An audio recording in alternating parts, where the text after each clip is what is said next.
ಶನಿದೇವರ ನೂತನ ಮಂದಿರ ಶಿಲಾನ್ಯಾಸ. ಶಿರಡಿಯಲ್ಲಿ ಸಾಯಿ ದರ್ಶನ, ಶಿಂಗನಪುರದಲ್ಲಿ ಶನಿ ದರ್ಶನ, ಹಾಗೆ ನಮ್ಮ ರಾಯಚೂರಿನಲ್ಲಿ ಓಂ ಸಾಯಿ ಧ್ಯಾನ ಮಂದಿರದಲ್ಲಿಯೂ ಈಗ ಶನಿದೇವರ ದರ್ಶನ ಸಾಧ್ಯವಾಗಲಿದೆ.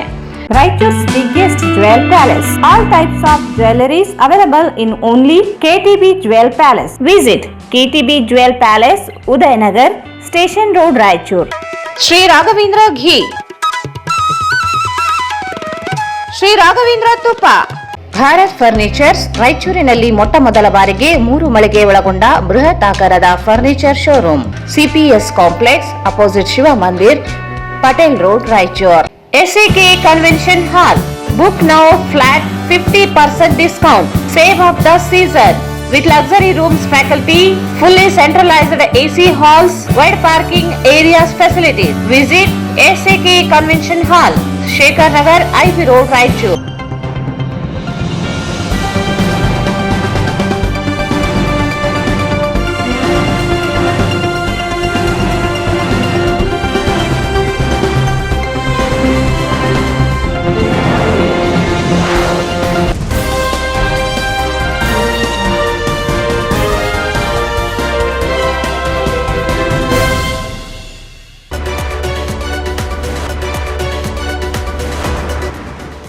ಮೇ 30ರಿಂದ 3 ದಿನ ಶ್ರೀ ಕಂಚು ಮಾರಮ್ಮ ದೇವಿ ಜಾತ್ರೆ, ತೊಟ್ಟಿಲು ಸೇವೆ, ಕುಂಭಮೇಳ, ರಥೋತ್ಸವ. ಪಿಯಲಪ್ಪ. ಡಾಕ್ಟರ್ ಅಂಬೇಡ್ಕರ್ ತತ್ವಾದರ್ಶಗಳನ್ನು ಮರೆತ ಕಾಂಗ್ರೆಸ್ ಬಿಜೆಪಿ. ಮೀಸಲಾತಿ ಕುರಿತು ಮಾತನಾಡುವ ನೈತಿಕತೆ ಇಲ್ಲ. ಮಹೇಂದ್ರ ಕುಮಾರ್ ಮಿತ್ರ.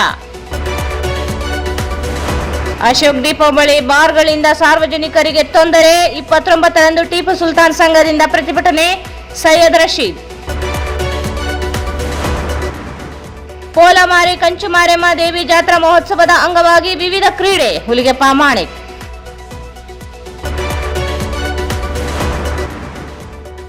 ಕ್ರೈಸ್ತ ಅಭಿವೃದ್ಧಿ ನಿಗಮದಿಂದ ಜಿಲ್ಲೆಗೆ 8 ಕೋಟಿ ರೂಪಾಯಿ ಅನುದಾನ. ಸಂಜಯ್ ಜಹಾಗೀರ್ದಾರ್. ಮೇ 31ರಂದು ಬೆಟ್ಟದೂರು ಸೂಪರ್ ಸ್ಪೆಷಾಲಿಟಿ ಆಸ್ಪತ್ರೆಯಲ್ಲಿ ಉಚಿತ ಕ್ಯಾನ್ಸರ್ ತಪಾಸಣಾ ಶಿಬಿರ. ಡಾಕ್ಟರ್ ಜಯಪ್ರಕಾಶ್ ಪಾಟೀಲ್. ಮತ್ತು ನಟ ಕಮಲ ಹಾಸನ್ ಹೇಳಿಕೆ ಖಂಡಿಸಿ ಕನ್ನಡ ಪರ ಸಂಘಟನೆಗಳಿಂದ ಪ್ರತಿಭಟನೆ. ಭಾವಚಿತ್ರಕ್ಕೆ ಚಪ್ಪಲಿ ಸೇವೆ.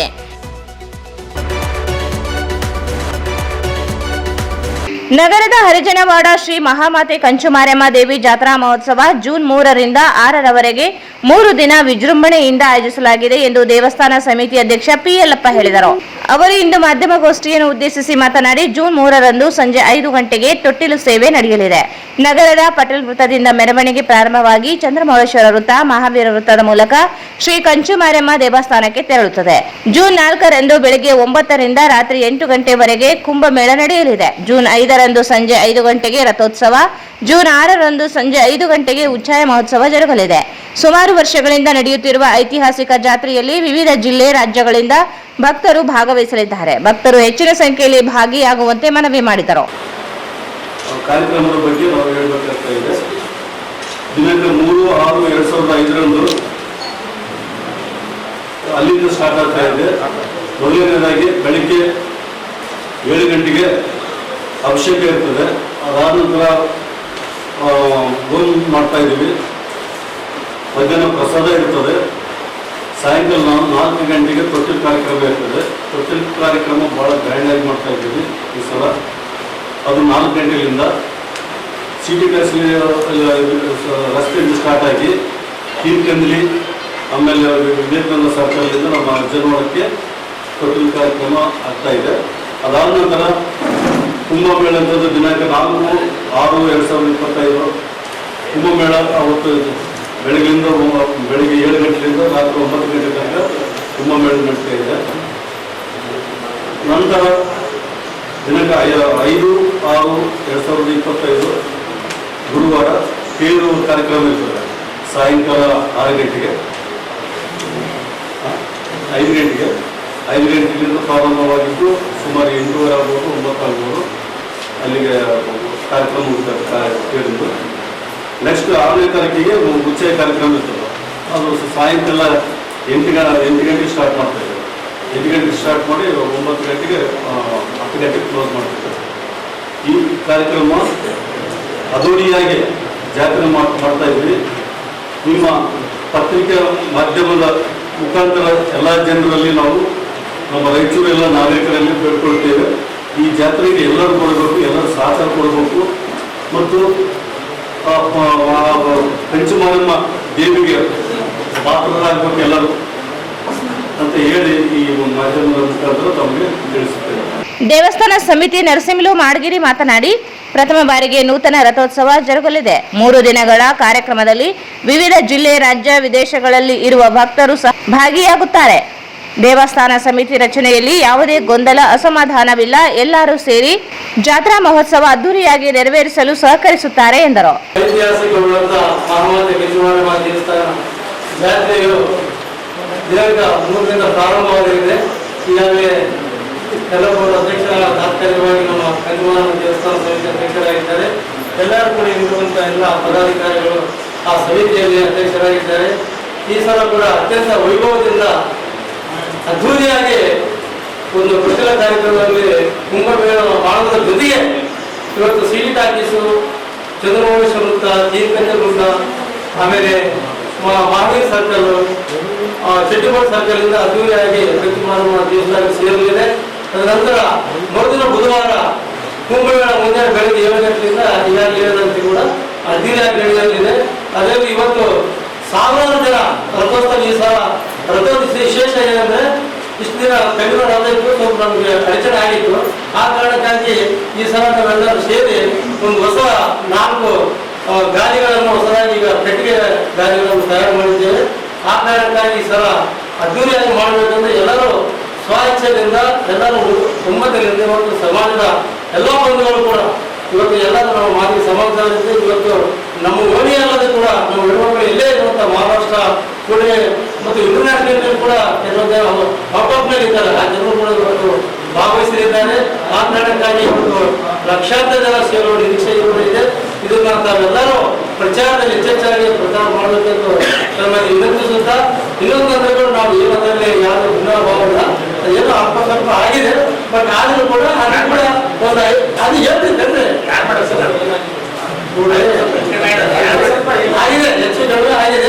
ಹೇಳ್ತಿಲ್ಲ, ಅದನ್ನು ನಾವು ನಮ್ಮ ಮುಖಂಡರು, ನಮ್ಮ ಸಮಾಜದ ಮುಖಂಡರೆಲ್ಲರೂ ಸೇರಿ ನಾವೆಲ್ಲ ಸೇರ್ಕೊಂಡು ಈ ಜಾತ್ರೆಯನ್ನು ನಮ್ಮದು ಜಾತ್ರೆ ಅಂತೇಳಿ ಸಮಾಜದ ಎಲ್ಲ ಮಾನ್ಯ ಸಮಾಜದವರು ಕೂಡ ನಾವು ಸೇರ್ಪಡೆ ಮಾಡಿದ್ದೇವೆ. ಇನ್ನು ಅದರಲ್ಲಿ ಕೂಡ ಒಂದು 15 ಜನ ಕೂಡ 50 ಜನ ಕೂಡ ಆ ಉಪಸಮಿತಿಗೆ ಏನು ಕಾರ್ಯಕ್ರಮ ಎಲ್ಲ ಕಾರ್ಯಕ್ರಮ ಭಾಗವಹಿಸಿ ಉಪಸಮಿತಿ ಅಂತ ಕೂಡ ಒಂದು ಸಮಿತಿ ರಚನೆ ಮಾಡಿದ್ದೇವೆ. ಅಂದ್ರೆ ಅದು ಒಳ್ಳೆ ರೀತಿಯಲ್ಲಿ ಹೇಳ್ಕೊಳ್ಳಿಕ್ಕೆ ಎಲ್ಲ ಸಿಸ್ಟಮವಾಗಿ ಆ ವಾಲಂಟಿಯರ್ ಆಗಿ ಕೂಡ ನಾವು ಮಾಡಿದ್ದೇವೆ. ಇದರಲ್ಲಿ ಯಾವುದೇ ಗೊಂದಲ ಇಲ್ಲ ಅಂತ ನಾನು ಸಂದರ್ಭಕ್ಕೆ ಆಸೆ ಪಡುತ್ತೇನೆ. ಈ ಸಂದರ್ಭದಲ್ಲಿ ದೇವಸ್ಥಾನ ಸಮಿತಿ ಉಪಾಧ್ಯಕ್ಷ ಈರಣ್ಣ ಭಂಡಾರಿ, ಪ್ರಧಾನ ಕಾರ್ಯದರ್ಶಿ S Raju, P Amaresh, Ravindra Jaldar, P Bhudappa, ಪಾಲಿಕೆ ಸದಸ್ಯ ಎನ್.ಕೆ. ನಾಗರಾಜ್, ಮುನಿಸ್ವಾಮಿ, ಜನಾರ್ದನ್ ಹಳ್ಳಿಬೆಂಚಿ ಇನ್ನಿತರರಿದ್ದರು. ಡಾಕ್ಟರ್ ಬಿಆರ್ ಅಂಬೇಡ್ಕರ್ ಸಿದ್ಧಾಂತ ಆಶಯಗಳನ್ನು ಗಾಳಿಗೆ ತೂರಿರುವ ಕಾಂಗ್ರೆಸ್, ಬಿಜೆಪಿ, ಜೆಡಿಎಸ್ ಪಕ್ಷಗಳ ಮುಖಂಡರಿಗೆ ಬಾಬಾ ಸಾಹೇಬರ ಕುರಿತು ಮಾತನಾಡುವ ನೈತಿಕ ಹಕ್ಕಿಲ್ಲ. ಎಐಸಿಸಿ ಅಧ್ಯಕ್ಷ ಮಲ್ಲಿಕಾರ್ಜುನ ಖರ್ಗೆ, ಎಚ್ ಆಂಜನೇಯ ಸೇರಿದಂತೆ ಅನೇಕರು ಮೀಸಲಾತಿ ಕುರಿತು ಮಾತನಾಡುತ್ತಿದ್ದಾರೆ ಹೊರತು ಅಸ್ಪೃಶ್ಯತೆ ಕುರಿತು ಮಾತನಾಡುತ್ತಿಲ್ಲ ಎಂದು ಡಾಕ್ಟರ್ ಅಂಬೇಡ್ಕರ್ ಪರಿಶಿಷ್ಟ ಜಾತಿಗಳ ಒಕ್ಕೂಟದ ರಾಜ್ಯಾಧ್ಯಕ್ಷ ಮಹೇಂದ್ರ ಕುಮಾರ್ ಮಿತ್ರ ಹೇಳಿದರು. ಅವರು ಇಂದು ಮಾಧ್ಯಮಗೋಷ್ಠಿಯನ್ನು ಉದ್ದೇಶಿಸಿ ಮಾತನಾಡಿ, ಮಲ್ಲಿಕಾರ್ಜುನ ಖರ್ಗೆಯವರು ವಿಜಯನಗರದಲ್ಲಿ ನಡೆದ ಕಾಂಗ್ರೆಸ್ ಸಮಾವೇಶದಲ್ಲಿ ಲಿಂಗಾಯತ ಬೇಡ ಜಂಗಮರನ್ನು ಎಸ್ಸಿ ಪಟ್ಟಿಗೆ ಸೇರಿಸಬಾರದು ಎಂದು ಹೇಳುತ್ತಾರೆ. ಆದರೆ 2002 ಮತ್ತು 2020ರಲ್ಲಿ ಪರಿಶಿಷ್ಟ ಜಾತಿ ಪಟ್ಟಿಯಿಂದ ಲಂಬಾಡಿ, ಭೋವಿ, ವಡ್ಡರ, ಕೊರಚ, ಕೊರಮ ಸಮಾಜಗಳನ್ನು ತೆಗೆಯುವಂತೆ ಆದೇಶಿಸಿದ್ದರೂ ಏಕೆ ಪ್ರಶ್ನಿಸುತ್ತಿಲ್ಲ ಎಂದು ಕಾಂಗ್ರೆಸ್ ಪರಿಶಿಷ್ಟ ಓಟು ಪಡೆಯಲು ಹುನ್ನಾರ ನಡೆಸಿದೆ ಎಂದರು. ಕರ್ನಾಟಕ ಹೈಕೋರ್ಟ್ ರಿಟ್ ಅರ್ಜಿ WC ನಂಬರ್ 16714 ಮತ್ತು WC ನಂಬರ್ 21826/833/2002 ಶಿವರಾಜ್ ಮತ್ತು ಇತರರ ಪ್ರಕರಣದಲ್ಲಿ 2002 ನವೆಂಬರ್ 12ರಂದು 4 ಜಾತಿಗಳು ಎಸ್ಸಿ ಪಟ್ಟಿಯಲ್ಲಿ ಸೇರಿಸಿರುವುದು ಕಾನೂನು ಬಾಹಿರವೆಂದು ಹೇಳಿದೆ. ಅಲ್ಲದೆ ಮಹೇಂದ್ರ ಕುಮಾರ್ ಮಿತ್ರ ಮತ್ತು ಇತರರು ಪ್ರಕರಣದಲ್ಲಿ ಸುಪ್ರೀಂ ಕೋರ್ಟ್ ರಿಟ್ ಅರ್ಜಿ ನಂಬರ್ 1381/2009 2020 ಫೆಬ್ರವರಿ 14ರಂದು ಅಸ್ಪೃಶ್ಯ ಪಟ್ಟಿಯಲ್ಲಿ ಇರದೆ ತೆಗೆಯಲು ಆದೇಶಿಸಿದೆ. ಆದರೆ ಕಾಂಗ್ರೆಸ್ ನಾಯಕರು ಸುಪ್ರೀಂ ಕೋರ್ಟ್, ಹೈಕೋರ್ಟ್ ಆದೇಶ ಜಾರಿ ಮಾಡಲು ಮುಂದಾಗುತ್ತಿಲ್ಲ. ಡಾಕ್ಟರ್ ಬಿಆರ್ ಅಂಬೇಡ್ಕರ್ ವಿರೋಧಿಸಿದ ಕಾಂಗ್ರೆಸ್ ಪಕ್ಷದಲ್ಲಿ ಇದ್ದುಕೊಂಡು ಮೀಸಲು ಮಾತ್ರ ಬೇಕು, ಅಸ್ಪೃಶ್ಯತೆ ಮಾತ್ರ ನಿವಾರಣೆ ಕುರಿತು ಮಾತನಾಡುತ್ತಿಲ್ಲ. 1956ರಲ್ಲಿ ಡಾಕ್ಟರ್ BR ಅಂಬೇಡ್ಕರ್ ಮಾರ್ಚ್ 18ರಂದು ಆಗ್ರಾ ಮೈದಾನದಲ್ಲಿ ನಡೆದ ಬಹಿರಂಗ ಸಭೆಯಲ್ಲಿ ಮೀಸಲಾತಿ ಸೌಲಭ್ಯ ಪಡೆದ ಅಸ್ಪೃಶ್ಯರು ನಂಬಿಕೆ ದ್ರೋಹಿಗಳಾಗಿದ್ದಾರೆ. ಅವರು ಸಿದ್ಧಾಂತ ಜಾರಿ ಮಾಡದೆ ಕುಟುಂಬಗಳಿಗೆ ಮೀಸಲು ಪಡೆಯುತ್ತಿದ್ದಾರೆ, ಮೋಸ ಮಾಡಿದ್ದಾರೆ ಎಂದು ಹೇಳಿದ್ದಾರೆ. ಮೋಸ ಮಾಡಿದವರಲ್ಲಿ ಮಲ್ಲಿಕಾರ್ಜುನ ಖರ್ಗೆ, ಆಂಜನೇಯ ಸೇರಿದಂತೆ ಮೀಸಲು ಕ್ಷೇತ್ರದಿಂದ ಅಧಿಕಾರ ಹಿಡಿದಿರುವ ಶಾಸಕರು, ಸಚಿವರುಗಳಾಗಿದ್ದಾರೆ ಎಂದರು. ನೈತಿಕತೆ ಇದ್ದರೆ ರಾಜಕೀಯ ಪಕ್ಷ ಬಿಟ್ಟು ಅಸ್ಪೃಶ್ಯತೆ ನಿವಾರಣೆಗೆ ಧ್ವನಿ ಎತ್ತಲಿ ಎಂದರು. ಸೊ ಇಲ್ಲಿ ಮಲ್ಲಿಕಾರ್ಜುನ ಖರ್ಗೆ ಮತ್ತು ಆಂಜನೇಯವರ ಏನ್ ಭಯ ಇದೆ ಅಂತಂದ್ರೆ, ಬೇಡ ಜಂಗಮ್ಮ ಅವರ ಹೆಸರಿನಲ್ಲಿ ಲಿಂಗಾಯತ ಸಮಾಜದವರು ಮತ್ತೆ ಬೇಡ ಹಿಂದೂ ಜಂಗಮ, ಲಿಂಗಾಯತ ಜಂಗಮ ಅಥವಾ ವೀರಶೈವ ಜಂಗಮದವರು ತಮ್ಮ ಎಲ್ಲ ಶಾಲಾ ಮತ್ತೆ ಕಡತಗಳಲ್ಲಿ ಡಾಕ್ಯುಮೆಂಟ್ಸ್ಗಳಲ್ಲಿ ಬೇಡ ಜಂಗಮ ಅಂತ ಬಳಸ್ತಾ ಇದ್ದಾರೆ. ಸೊ ಅದಕ್ಕಿಂತ ಹೆಚ್ಚಾಗಿ ಅಂತಂದ್ರೆ ಇವತ್ತು ಸಮಾಜ ಕಲ್ಯಾಣ ಇಲಾಖೆಯಲ್ಲಿ ಹೆಚ್ಚಿನವಾಗಿ ಸ್ಕಾಲರ್ಶಿಪ್ ಅವರೇ ಪಡ್ಕೊಳ್ತಾ ಇದ್ದಾರೆ. ಸೊ ಇದು ಏನಿದೆ, ನಾಗಮೋಹನ್ ದಾಸ್ ಅವರು ಏಕಸದಸ್ಯ ವಿಚಾರಣಾ ಆಯೋಗದಲ್ಲಿ ಏನ್ ಮಾಡಿದಾರಲ್ಲ, ಅದರಲ್ಲಿ ಸ್ಪಷ್ಟವಾಗಿ ಎಷ್ಟು ಕುಟುಂಬಗಳು ಬರುತ್ತೆ, ಎಷ್ಟು ಅಭ್ಯರ್ಥಿಗಳು ಬರುತ್ತಾರೆ, ಎಷ್ಟು ಜನಸಂಖ್ಯೆ ಇದೆ ಅಂತ ಹೇಳಿ ಮಾಹಿತಿ ಆಗುತ್ತೆ. ಆದ್ರೆ ಇಲ್ಲಿ ಏನಿದೆ ಅಂತಂದ್ರೆ, ಇದೇ ಮಲ್ಲಿಕಾರ್ಜುನ ಖರ್ಗೆ ಅವರು ಸೋತಿದ್ದು ಲಂಬಾಣಿ ಅವ್ರ ವಿರುದ್ಧ, ಆಂಜನೇಯ ಅವರು ಸೋತಿದ್ದು ಗೋವಿ ಒಟ್ರ ಚಂದ್ರಪ್ಪ ಅವ್ರ ವಿರುದ್ಧ. ಸೊ 2018-19ರಲ್ಲಿ ಚುನಾವಣೆ ಆದ ನಂತರ ಅವರು ಸೋತ ನಂತರ ನವದೆಹಲಿಯಲ್ಲಿ ಆಂಜನೇಯ ಅವರಿಗೆ ಮತ್ತೆ ನಮಗೆ ಭೇಟಿಯಾದಾಗ ಅವ್ರೇನಂತಂದ್ರು, ಲಂಬಾಣಿ, ಗೋವಿ, ಕೊರಚ, ಕೋರ್ಮ SC ಪಟ್ಟಿಯಲ್ಲಿ ಇರಬೇಕು, ಅವ್ರನ್ನ ತೆಗೆಯಕ ಯಾರಿಂದಲೂ ಸಾಧ್ಯ ಇಲ್ಲ ಅಂತ ಹೇಳಿದ್ರು. ಸೊ ಅದೇ ರೀತಿಯಾಗಿ ಮಲ್ಲಿಕಾರ್ಜುನ ಖರ್ಗೆ ಅವರ ಸುಪುತ್ರ ಯಾರು ಪ್ರಿಯಾಂಕ ಖರ್ಗೆ ಇದ್ದಾರಲ್ಲ, ಅವರು ಕೂಡ ಕಲಬುರಗಿ 2013 ಚುನಾವಣೆಯಲ್ಲಿ ಕೂಡ ಇದೇ ಆಗಿದ್ರು. ಸೊ ನಾವು ಇವ್ರು ಯಾರನ್ನು ಲೆಕ್ಕಿಸದೆ ಅಂಬೇಡ್ಕರ್ ಅವರ ಸಿದ್ಧಾಂತವನ್ನು ಪಾಲನೆ ಮಾಡುತ್ತಾ ಮತ್ತೆ ಎಲ್ಲ ಕಡತಗಳೊಂದಿಗೆ ಸುಪ್ರೀಂ ಕೋರ್ಟ್ ನಲ್ಲಿ ಆದೇಶ ಮಾಡಿಸಿದ್ವಿ ನಾವು. ಸೊ ರಾಜ್ಯ ಸರ್ಕಾರಕ್ಕೆ ಬಂದಾಗ ಗೋವಿಂದ ಕಾರಜೋಳ ಅವರು ಸಮಾಜ ಕಲ್ಯಾಣ ಇಲಾಖೆ ಸಚಿವರಿದ್ದಾಗ ಎಲ್ಲಾ ಶಾಸಕರು, ಮಾಜಿ ಶಾಸಕರು, MLCಗಳು, ಮಾಜಿ ಮಂತ್ರಿಗಳು ಎಲ್ಲ ಸೇರ್ಕೊಂಡು ಹೋಗಿ ಯಡಿಯೂರಪ್ಪ ಮೇಲೆ ಒತ್ತಾಯ ಮಾಡಿದ್ರು. ಏನಂತೇಳಿ ಇವ್ರನ್ನ ಪರಿಶಿಷ್ಟ ಜಾತಿ ಪಟ್ಟಿಗೆ ತೆಗಿಲಿಕ್ಕೆ ಕೇಂದ್ರ ಗೌರ್ಮೆಂಟ್ ಅವರೇ ಕಾರ್ಡ್ ಪಬ್ಲಿಷ್ ಮಾಡಿದ್ದಾರೆ. ಬಾಬಾ ಸಾಹೇಬ್ ಒಂದು ಆಸೆ ಏನಿದಲ್ಲ, ನನ್ನ ಜನಾಂಗ ಅಂದ್ರೆ ಈ ರಥವನ್ನು ಮುಂದನೆ ತಗೊಂಡುಕೊಂಡು ಹೋಗಿ ಆದ್ರೆ ಇಂದ ತಳ್ಳಿ ಮಾಡಿ ಅಂತ ಹೇಳ್ತಾರೆ. ಸೊ ಇಲ್ಲಿ ಏನಾಗಿದೆ, ಕಾಂಗ್ರೆಸ್, BJP, JDS ಪಕ್ಷದಲ್ಲಿ ಸೇರಿರುವ ಎಲ್ಲಾ ವ್ಯಕ್ತಿಗಳು ಏನ್ ಮಾಡ್ತಾ ಇದ್ದಾರೆ ಅಂದ್ರೆ, ಅಂಬೇಡ್ಕರ್ ಸಿದ್ಧಾಂತವನ್ನು ತುಳಿತಾ ಇದ್ದಾರೆ, ನಾಶ ಮಾಡಲು ಪ್ರಯತ್ನ ಮಾಡ್ತಾ ಇದ್ದಾರೆ. ಸೊ ಹಾಗಾಗಿ ನಮ್ದು ಏನಾಗಿದೆ ಅಂತಂದ್ರೆ, ಅಂಬೇಡ್ಕರ್ ಸಿದ್ಧಾಂತವನ್ನು ನಾವು ಪಾಲನೆ ಮಾಡ್ತೀವಿ. ಅಂಬೇಡ್ಕರ್ ಅಂದ್ರೆ ಒಂದು ಸಿದ್ಧಾಂತ, ಅದು ಮತ್ತೆ ಅವ್ರದ್ದು ಋಣ ನಾವು ತಿಂತೀವಿ, ನಾವು ತೀರ್ಸಲಿಕ್ಕೆ ಪ್ರಯತ್ನ ಮಾಡ್ತಾ ಇದ್ವಿ. ಸೊ ನಾವೆಲ್ಲ ಏನ್ ಪ್ರಯತ್ನ ಮಾಡ್ತಾ ಇದೀವಲ್ಲ, ಅದನ್ನ ನಾವು ಒಳಗಿಂದ ಅವ್ರು ಏನ್ ಮಾಡ್ತಾ ಇದ್ದಾರೆ ಅಂತಂದ್ರೆ, ಸುಪ್ರೀಂ ಕೋರ್ಟ್ ಆದೇಶವನ್ನು ಜಾರಿ ಮಾಡಲಾರ್ದಾಗ ಇವರೇ ಕಡಿತಾ ಇದ್ದಾರೆ. ಸೊ ಹಾಗಾಗಿ ಏನಿದೆ ಅಂತಂದ್ರೆ, ನೀವು ಕಾಂಗ್ರೆಸ್ ಪಕ್ಷದಲ್ಲಿ ಸೇರಿದಂತೆ ಅಂತಂದ್ರೆ, ಬಹಳ ಸಲ ಮಲ್ಲಿಕಾರ್ಜುನ ಖರ್ಗೆ ಅವರು ಹೇಳಿದ್ದಾರೆ ಕಾಂಗ್ರೆಸ್ ಪಕ್ಷವಿಲ್ಲ ಅನ್ನೋ ಜಾತಿ ಅಂತ ಹೇಳಿ. ಆದ್ರೆ ಪರಿಶಿಷ್ಟ ಜಾತಿ ಪ್ರಮಾಣ ಪತ್ರ ಒಳ್ಳೆಯ ಅಂತ ಹೇಳಿ ಯಾಕೆ ಮುಂದಿರಿ,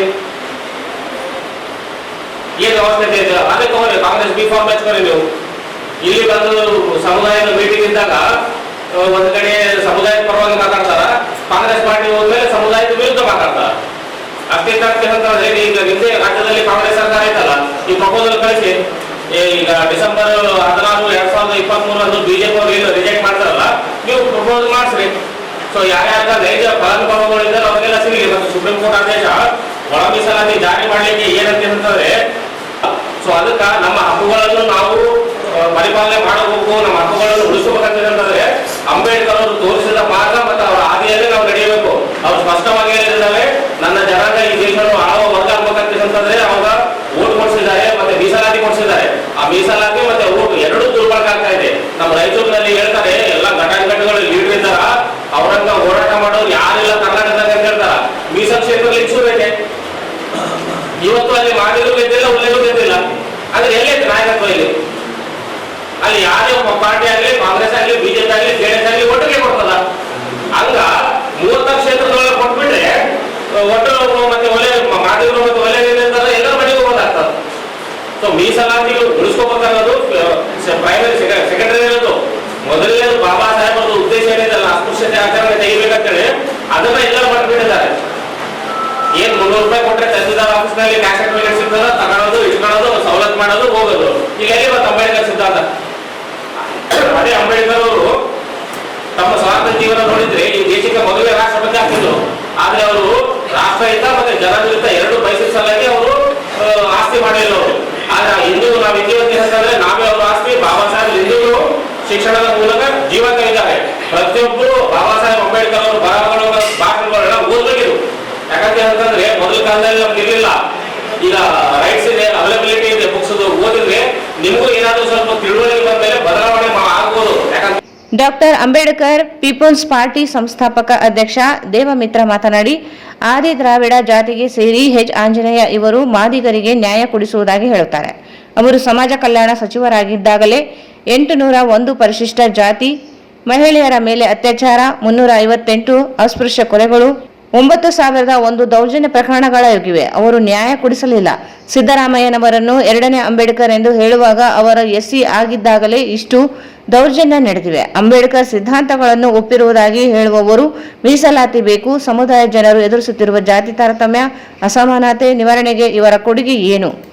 ಇವರೇ ಮೋಸಗಾರರು ಎಂದರು. ಚುನಾವಣೆಯಲ್ಲಿ ಅಂಬೇಡ್ಕರ್ ಅನ್ನು ಕಾಂಗ್ರೆಸ್ಸಿಗರು ಸೋಲಿಸಿಲ್ಲ ಎಂದು ಹೇಳುವ ಕಾಂಗ್ರೆಸ್ ನಾಯಕರು ಚುನಾವಣೆಯಲ್ಲಿ ಯಾರು ಬೆಂಬಲಿಸಿದ್ದರು ಎಂದು ಹೇಳಬೇಕು. ಸಾರ್ವರ್ಕರ್ ಇವರ ವಿರುದ್ಧ ಅಂಬೇಡ್ಕರ್ ಬರೆದ ಪತ್ರ ಬಿಡುಗಡೆ ಮಾಡಿದವರು ಕಾಂಗ್ರೆಸ್ ಯಾರಿಗೆ ಬೆಂಬಲಿಸಿತು ಎಂದು ಹೇಳಬೇಕು ಎಂದರು.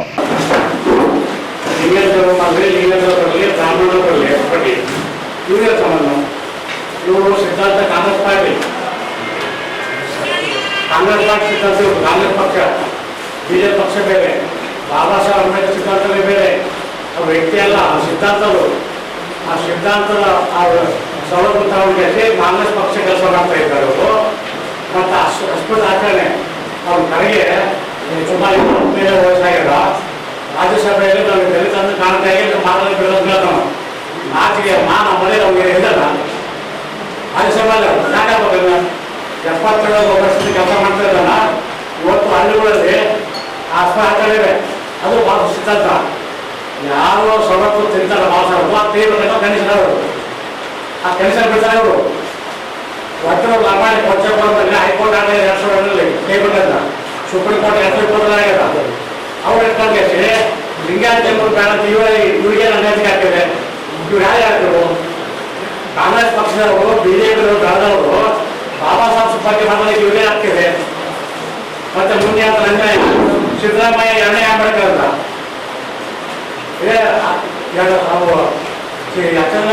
ಮಂತ್ರಿದ್ದಾಗ 13ರಿಂದ 18ರವರೆಗೆ 5 ವರ್ಷದಲ್ಲಿ 801 ಎಸ್ಸಿ ಮೇಲೆ ಅತ್ಯಾಚಾರ. ಅದರಲ್ಲಿ ನೀವು ಏನಿಗೆ ಮಾಡೋದು ಅತ್ಯಾಚಾರ ಆಗ್ಯದ ಅದೇನಮ್ಮ ಮತ್ತೆ ಅವರ ಹುಡುಗರೇ. ಮತ್ತೆ 358 ಮಾತುಗಳು ಎಸ್ಸಿ ರಾಮಣ್ಣನ ಹುಡುಗಿನ ಬಿಜಾಪುರದಲ್ಲಿ ರೋಡ್ ಕಿಸ ಮಾಡಿದ್ರು, ರೇರ್ ಮಾಡಿದ್ರು, ಶಾಖ ಮಾಡಿದ್ರು.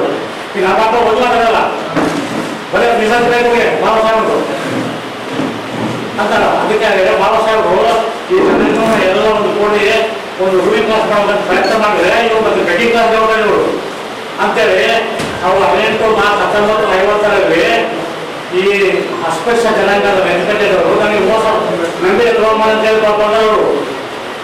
ಮತ್ತು 31 ಜುಲೈ 50ರಲ್ಲಿ ನನಗೆ ನಮ್ಮ ಸಹೋದರ ತಿರುಗಿ ಸೇರಿ ನನಗೆ ಮೋಸ ಮಾಡಿದರು. ನಂಬಿಕೆ ದ್ರೋಹ ಮೋಸ ಅಂತ 2 ಶಬ್ದ ಬಳಕೆ ಮಾಡಿ ಈ ಜಾಗಕ್ಕೆ ಅದು ಮೊದಲು ಬರಲಿಲ್ಲ. ಮೊದಲು ಏನು ಮಾಡ್ತಾ ಇವರು ಬಯಸ್ಕೊಳ್ತಾರೆ, ಇವರು ಬಿಟ್ಟುಕೊಂಡವರು ಅಂತ ಬಯಸ್ಕೊಳ್ತಿರೋರು. ಅಂದರೆ ಬಿಟ್ಟುಕೊಂಡು ಒಳಗಾಗಿದ್ರು ಊರೊಳಗೆ, ಒಳಗೆ ಊರಾಗಿದ್ದಾರೆ ಅವರು. ಊರಾಗಿದ್ದವ್ರನ್ನ ಊರೊಳಗೆ ತಂದು ಏನು ಹಂಚಿಕೊಂಡು ಪಕ್ಷ ರಾಜಕೀಯ ಆರ್ಥಿಕ ಎಲ್ಲ ಪಡಿಸುವ. ಈ ಸಂದರ್ಭದಲ್ಲಿ ಡಾಕ್ಟರ್ ಅಂಬೇಡ್ಕರ್ ಪೀಪಲ್ಸ್ ಪಾರ್ಟಿ ಅಧ್ಯಕ್ಷ ಮಾರುತಿರಾವ್ ಜಂಬಗ, ಮಹಾಂತೇಶ್ ಕುಮಾರ್ ಮಿತ್ರ, ಮದನ್ ಕುಮಾರ್ ಮಿತ್ರ, ಸ್ವಾಮಿದಾಸ್ ಕುರುಡಿ, ಶೇಖರಪ್ಪ, ನರಸಿಂಹಲು ಪೋದ್ಗಲ್ ಸೇರಿದಂತೆ ಇತರರಿದ್ದರು. ನಗರದ ಶ್ರೀ ಸಾಯಿಬಾಬಾ ಬಾರ್ ಮತ್ತು ಅಶೋಕ್ ಕುಮಾರ್ ಬಾರ್ಗಳಲ್ಲಿ ಕೊಲೆ ಪ್ರಯತ್ನ ಘಟನೆಗಳು ನಡೆಯುತ್ತಿವೆ. ನಗರದಲ್ಲಿ ಯುವಕರ ಕೊಲೆಗಳಾಗುತ್ತಿವೆ. ಬಾರ್ಗಳನ್ನು ಸ್ಥಳಾಂತರಿಸಬೇಕೆಂದು ಒತ್ತಾಯಿಸಿ ನಾಳೆ ಮೇ 29ರಂದು ಪ್ರತಿಭಟನೆ ನಡೆಸಲು ನಿರ್ಧರಿಸಲಾಗಿದೆ ಎಂದು ದಿ ಲೆಜೆಂಡ್ ಟಿಪ್ಪು ಸುಲ್ತಾನ್ ಸಂಘದ ರಾಜ್ಯಾಧ್ಯಕ್ಷ ಸೈಯದ್ ರಶೀದ್ ಹೇಳಿದರು. ಅವರು ಇಂದು ಮಾಧ್ಯಮಗೋಷ್ಠಿಯನ್ನು ಉದ್ದೇಶಿಸಿ ಮಾತನಾಡಿ, ನಗರದ ಅಶೋಕ್ ಡಿಪೋ ಬಳಿ 2 ಬಾರ್ಗಳನ್ನು ಪ್ರಾರಂಭಿಸಲಾಗಿದೆ. ಬಾರ್ಗಳ ಬಳಿಯೇ ದರ್ಗಾಗಳು, ಶಾಲೆಗಳು ಇದ್ದರೂ ಅಬಕಾರಿ ಇಲಾಖೆ ಅನುಮತಿ ನೀಡಿದೆ. ನೂರ್ ಶಾ ದರ್ಗಾ, ಮಸೀದ್, ಸಿರಾಜ್ ಉಲಂ ಮದ್ರಾಸಾ, ಪೆಟ್ರೋಲ್ ಬಂಕ್ಗಳಿವೆ. ನಿತ್ಯವೂ ಕುಡುಕರ ಕಾಟದಿಂದ ಸಾರ್ವಜನಿಕರು ಇನ್ನಿಲ್ಲದ ಸಮಸ್ಯೆ ಎದುರಿಸುತ್ತಿದ್ದಾರೆ. ಸಾರ್ವಜನಿಕರ ಮನೆ ಅಂಗಡಿಗಳ ಮುಂದೆ ಮೂತ್ರ ವಿಸರ್ಜನೆ, ಪೆಟ್ರೋಲ್ ಬಂಕ್ಗೆ ಬಂದು ಕುಡಿಯುತ್ತಿದ್ದಾರೆ. ಮೇ 20ರಂದು ಬಾರ್ಗಳಲ್ಲಿ ಕೊಲೆ ಪ್ರಯತ್ನ ನಡೆದ ಘಟನೆಗಳು ನಡೆದಿವೆ. ಕೂಡಲೇ ಬಾರ್ಗಳನ್ನು ಸ್ಥಳಾಂತರಿಸಿ ನಿವಾಸಿಗಳ ಆತಂಕ ದೂರ ಮಾಡಬೇಕೆಂದು ಆಗ್ರಹಿಸಿ ಸಂಘ ಸಂಸ್ಥೆಗಳ ಸಹಯೋಗದೊಂದಿಗೆ ಅಶೋಕ್ ಡಿಪೋದಿಂದ ಎಂ ಈರಣ್ಣ ವೃತ್ತದವರೆಗೆ ಪ್ರತಿಭಟನೆ ನಡೆಸಲಾಗುತ್ತದೆ ಎಂದರು. ವಿವಿಧ ಸಂಘಟನೆಗಳಿಂದ ನಾವು ಎಲ್ಲರೂ ಇವಾಗ ರೈತರು ಹಲವಾರು ಕೊನೆಯಷ್ಟು ಆಗ್ತದೆ. ಅದೇ ಪ್ರಕಾರ ನಮ್ಮ ಸಂಘಟನೆಗಳಿರುವ ಅಶೋಕ್ ಮತ್ತು ಶ್ರೀ ಸಾಯಿಬಾಬ್ ಎರಡು ವರ್ಷ ಬೆಳೆದ ನಾವು ಈ ಹೋರಾಟವನ್ನು ಮಾಡಬೇಕು. ಆದರೆ ಆ ಭಾರತದಲ್ಲಿ ಮೊದಲೊಂದು ಕೊನೆಯೂ ಆಗಿದೆ. ಆ ಆರೋಗ್ಯಗಳು ನಾಳೆ ಅದಕ್ಕೆ ನಾವು ಪರಿಸ್ಥಿತಿ ಇವಾಗ ಭಾಷಾ ಬಗ್ಗೆ ವಿಚಾರ ಬಗ್ಗೆ ನಾವು ಹೋರಾಟ ಮಾಡಬೇಕು. ನಮ್ಮೆಲ್ಲರಿಗೂ ಸಹಕಾರ ಬೇಕಾಗಿದೆ. ಇನ್ನೊಂದು ವಿಷಯ, ಇವಾಗ ನಾವು ನಿಮ್ಮ ಮುಖಾಂತರ ಎಲ್ಲ ಜನರಿಗೆ ಒಂದು ಮಾತು ಹೇಳುವ ವಿಷಯ ಉದ್ದೇಶ ಏನಂದರೆ, ಇವಾಗ ಎಲ್ಲದರಲ್ಲಿ ಯುವಕರು ಗಾಂಜ ಹಲವಾರು ವ್ಯಸನಗಳು ಮಾಡಿ ಕೊಲೆ ಯತ್ನಗಳು ಮಾಡಬೇಕು, ಕೊಲೆ ಆಗ್ತದೆ. ಇದಕ್ಕೆ ಕಾರಣ ನಾವು ಎಲ್ಲರೂ ರೈತರು ಜನರಿಗೆ ವಿಶೇಷವಾಗಿ ಇವರು ತಮ್ಮ ಮಕ್ಕಳನ್ನು ತಾವೇ ಒಂದು ಗೈಡೆನ್ಸ್ನ ಒಂದು ಸ್ಪೆಷಲಿ ಒಂದು ಸಲಹೆ ಹೇಳಿ ಈ ಥರ ಓದು ಬರಬಾರ್ದು, ಈ ಥರ ರಾತ್ರಿ ಎಲ್ಲಿ ಹೋಗ್ತಾರೆ ಎಲ್ಲಿ ಅಂತ. ಇವಾಗ ಯಾವಾಗ ಈ ವ್ಯಕ್ತಿಗೆ ನಮ್ಮ ಮುಂದೆ ಆಗಿದ್ದರೆ ನಾವು ಎಲ್ಲ ಮಾಡಬೇಕು, ಪೊಲೀಸರಿಗೆ ಇನ್ಫಾರ್ಮೇಷನ್ ಕೊಡಬೇಕು, ಎಲ್ಲ ಜನರಿಗೂ ಕರ್ತವ್ಯ ಇದೆ. ಇವಾಗ ಎಲ್ಲ ಪೊಲೀಸರು ಮಾಡಷ್ಟು ಸಾಧ್ಯ ಇಲ್ಲ. ಇವಾಗ ಇನ್ಫಾರ್ಮೇಷನ್ ಮಾಡಿ ನಿಮ್ಮ ಮುಖಾಂತರ ಜನರಿಗೆ ಸ್ವಲ್ಪ ಒಂದು ಇದು ಮಾಡಿ ಒಳ್ಳೆಯ ರೀತಿಯಲ್ಲಿ ನಾವು ಮಾಡಬೇಕು ಅಂತ ನಮಗೆ ವಿಷಯ. ಈ ಸಂದರ್ಭದಲ್ಲಿ ಸಯ್ಯದ್ ಶಂಶುದ್ದೀನ್, ಮೊಹಮ್ಮದ್ ರುಬಾನಿ, ಅಲ್ತಾಫ್ ಖುರೇಶಿ, ತಿಮ್ಮಪ್ಪ ಸ್ವಾಮಿ, ಮೊಹಮ್ಮದ್ ಅನ್ವರ್, ಸಯ್ಯದ್ ಶೇಖ್ ಇದ್ದರು. ಶ್ರೀ ಮಾತೆ ಪೋಲಿ ಮಾರಿ ಹಾಗೂ ಶ್ರೀ ಕಂಚು ಮಾರಿಯಮ್ಮ ದೇವಿಯ ಜಾತ್ರಾ ಮಹೋತ್ಸವದ ಅಂಗವಾಗಿ ಜಿಲ್ಲಾ ಕೊರವ ಕುಳುವ ಮಹಾಸಂಘದಿಂದ ಮೇ 31ರಿಂದ ಜೂನ್ 3ರವರೆಗೆ ವಿವಿಧ ಕ್ರೀಡಾಕೂಟ ಆಯೋಜಿಸಲಾಗಿದೆ ಎಂದು ಸಮಾಜದ ಜಿಲ್ಲಾಧ್ಯಕ್ಷ ಹುಲಿಗೆಪ್ಪ ಮಾಣಿಕೆ ಹೇಳಿದರು. ಅವರು ಇಂದು ಮಾಧ್ಯಮಗೋಷ್ಠಿಯನ್ನು ಉದ್ದೇಶಿಸಿ ಮಾತನಾಡಿ, ನಗರದ ಮಹಾತ್ಮ ಗಾಂಧಿ ಕ್ರೀಡಾಂಗಣದಲ್ಲಿ ಮೇ 31ರಿಂದ ಜೂನ್ವರೆಗೆ ಕ್ರಿಕೆಟ್ ಪಂದ್ಯಾವಳಿಗಳು ನಡೆಯಲಿದೆ. ಎಲ್ಲ ತಾಲೂಕುಗಳಿಂದ ತಂಡಗಳು ಭಾಗವಹಿಸಲಿವೆ. ಕ್ರಿಕೆಟ್ ಪಂದ್ಯದಲ್ಲಿ ಭಾಗವಹಿಸುವವರು ಜಾತಿ ಪ್ರಮಾಣ ಪತ್ರ, ಆಧಾರ್ ಕಾರ್ಡ್ಗಳೊಂದಿಗೆ ಭಾಗವಹಿಸುವ ತಂಡಗಳಿಗೆ ಅವಕಾಶ ನೀಡಲಾಗುತ್ತದೆ ಎಂದರು. ಜೂನ್ 3ರಂದು ಗದ್ವಾಲ್ ರಸ್ತೆ ಮಡ್ಡಿಪೇಟೆ ಬಡಾವಣೆ ಕೊರವರ ಓಣಿ ಶ್ರೀ ವೀರಾಂಜನೇಯ ದೇವಸ್ಥಾನದಲ್ಲಿ ಕೈಕಲ್ಲು ಎತ್ತುವ ಸ್ಪರ್ಧೆ ನಡೆಯಲಿದೆ. ಮೇ 30ರಂದು ಗಿಲ್ಲಿ ದಂಡು ಸ್ಪರ್ಧೆಗಳು ನಡೆಯಲಿವೆ. ಕ್ರಿಕೆಟ್ ಪಂದ್ಯದಲ್ಲಿ ಗೆಲ್ಲುವಂತ ತಂಡಕ್ಕೆ ನಗದು 15,000 ರೂಪಾಯಿ, ದ್ವಿತೀಯ ಬಹುಮಾನವಾಗಿ 10,000 ರೂಪಾಯಿ ನಗದು ಬಹುಮಾನ ನೀಡಲಾಗುತ್ತದೆ. ಕೈಕಲ್ಲು ಎತ್ತುವ ಸ್ಪರ್ಧೆಯಲ್ಲಿ ಪ್ರಥಮ ಬಹುಮಾನವಾಗಿ 5 ತೊಲೆ ಬೆಳ್ಳಿ ಕಡಗ, ದ್ವಿತೀಯ ಬಹುಮಾನ 2.5 ತೊಲೆ ಬೆಳ್ಳಿ ಕಡಗ, ತೃತೀಯ ಬಹುಮಾನವಾಗಿ 1,000 ರೂಪಾಯಿ ನಗದು ಬಹುಮಾನ ನೀಡಲಾಗುತ್ತದೆ. ಗಿಲ್ಲೆ ದಂಡು ಸ್ಪರ್ಧೆಯ ವಿಜೇತರಿಗೆ 5 ತೊಲೆ ಬೆಳ್ಳಿ ಕಡಗ, ದ್ವಿತೀಯ ಬಹುಮಾನ 2.5 ತೊಲೆ ಬೆಳ್ಳಿ ಕಡಗ, ತೃತೀಯ ಬಹುಮಾನವಾಗಿ 1,000 ರೂಪಾಯಿ ನಗದು ನೀಡಲಾಗುತ್ತದೆ. ಹೆಸರು ನೋಂದಾಯಿಸಿದವರಿಗೆ ಅವಕಾಶ ನೀಡಲಾಗುತ್ತದೆ ಎಂದರು. ಶ್ರೀಮತಿ ಶ್ರೀ ಮಾತಾ ಬರಿಮರಿ ಮಾರಮ್ಮ ಹಾಗೂ ಮಾತಾ ಕಂಚು ಮಾರಮ್ಮ ಜಾತ್ರೆಯ ಅಂಗವಾಗಿ ನಮ್ಮ ಸಮಾಜದ ವತಿಯಿಂದ ವಿವಿಧ ಕ್ರೀಡೆಗಳನ್ನು ನಾವು ಆಯ್ದುಕೊಂಡಿದ್ದೇವೆ. ಅದರಲ್ಲಿ ಕ್ರಿಕೆಟ್, ಕೈಕಲ್ಲು ಸ್ಪರ್ಧೆ, ಗಿಲ್ಲಿದಂಡ ಇನ್ನು ಮುಂತಾದ ಕ್ರೀಡೆಗಳನ್ನು ಏರ್ಪಡಿಸಲಾಗಿದ್ದು, ಕ್ರಿಕೆಟ್ ಅನ್ನು ನಾವು ಪ್ರತಿ ವರ್ಷ ಕೇವಲ ರಾಯಚೂರು ತಾಲೂಕಿಗೆ ಮಾತ್ರ ಆಡಿಸ್ತಾ ಇದ್ವಿ. ಈ ವರ್ಷ ಜಿಲ್ಲಾ ಮಟ್ಟದಲ್ಲಿ ಕ್ರಿಕೆಟ್ ಪಂದ್ಯಾವಳಿಯನ್ನು ಆಯೋಜನೆ ಮಾಡಲಾಗಿದೆ. ರಾಯಚೂರು ಜಿಲ್ಲೆಯ 7 ತಾಲೂಕುಗಳಿಂದ ಈಗಾಗಲೇ ತಂಡಗಳನ್ನು ನೀಡಿದ್ದಾರೆ. ಆ ಒಂದು ಕ್ರಿಕೆಟ್ ಅನ್ನು ರಾಯಚೂರಿನ ಮಹಾತ್ಮ ಗಾಂಧಿ ಕ್ರೀಡಾಂಗಣದಲ್ಲಿ ದಿನಾಂಕ 31/5/2025 ಹಾಗೂ ದಿನಾಂಕ 1/6 ಅಂದರೆ ಶನಿವಾರ ಮತ್ತು ಭಾನುವಾರ 2 ದಿವಸ ಆ ಒಂದು ಕ್ರಿಕೆಟ್ ಪಂದ್ಯಾವಳಿಯನ್ನು ಜಿಲ್ಲಾ ಕ್ರೀಡಾಂಗಣದಲ್ಲಿ ಆಯೋಜನೆ ಮಾಡಲಾಗಿದೆ. ಜೊತೆಗೆ ನಮ್ಮ ಸಮಾಜದ ಬಂಧುಗಳಿಗಾಗಿ ಜಿಲ್ಲಾ ಮಟ್ಟದಲ್ಲಿ ಕೈಕಲ್ಲು ಸ್ಪರ್ಧೆ ಅಂದರೆ ಸಾಂಕ್ರಾಣಿ ಕಲ್ಲು, ಒಂದು ಕೈಲಿಂದ ಇರ್ತಾರಲ್ಲ, ಆ ಒಂದು ಕೈಕಲ್ಲು ಸ್ಪರ್ಧೆಯನ್ನು ಸಹ ಏರ್ಪಡಿಸಲಾಗಿದೆ. ಅದರಲ್ಲಿ ಸಹ ಎಲ್ಲ ಜಿಲ್ಲೆಯ ಕೈಕಲ್ಲು ಸ್ಪರ್ಧೆಗಳು ಭಾಗವಹಿಸಬೇಕು, ಕ್ರಿಕೆಟ್ನಲ್ಲಿ ಭಾಗವಹಿಸಬೇಕು.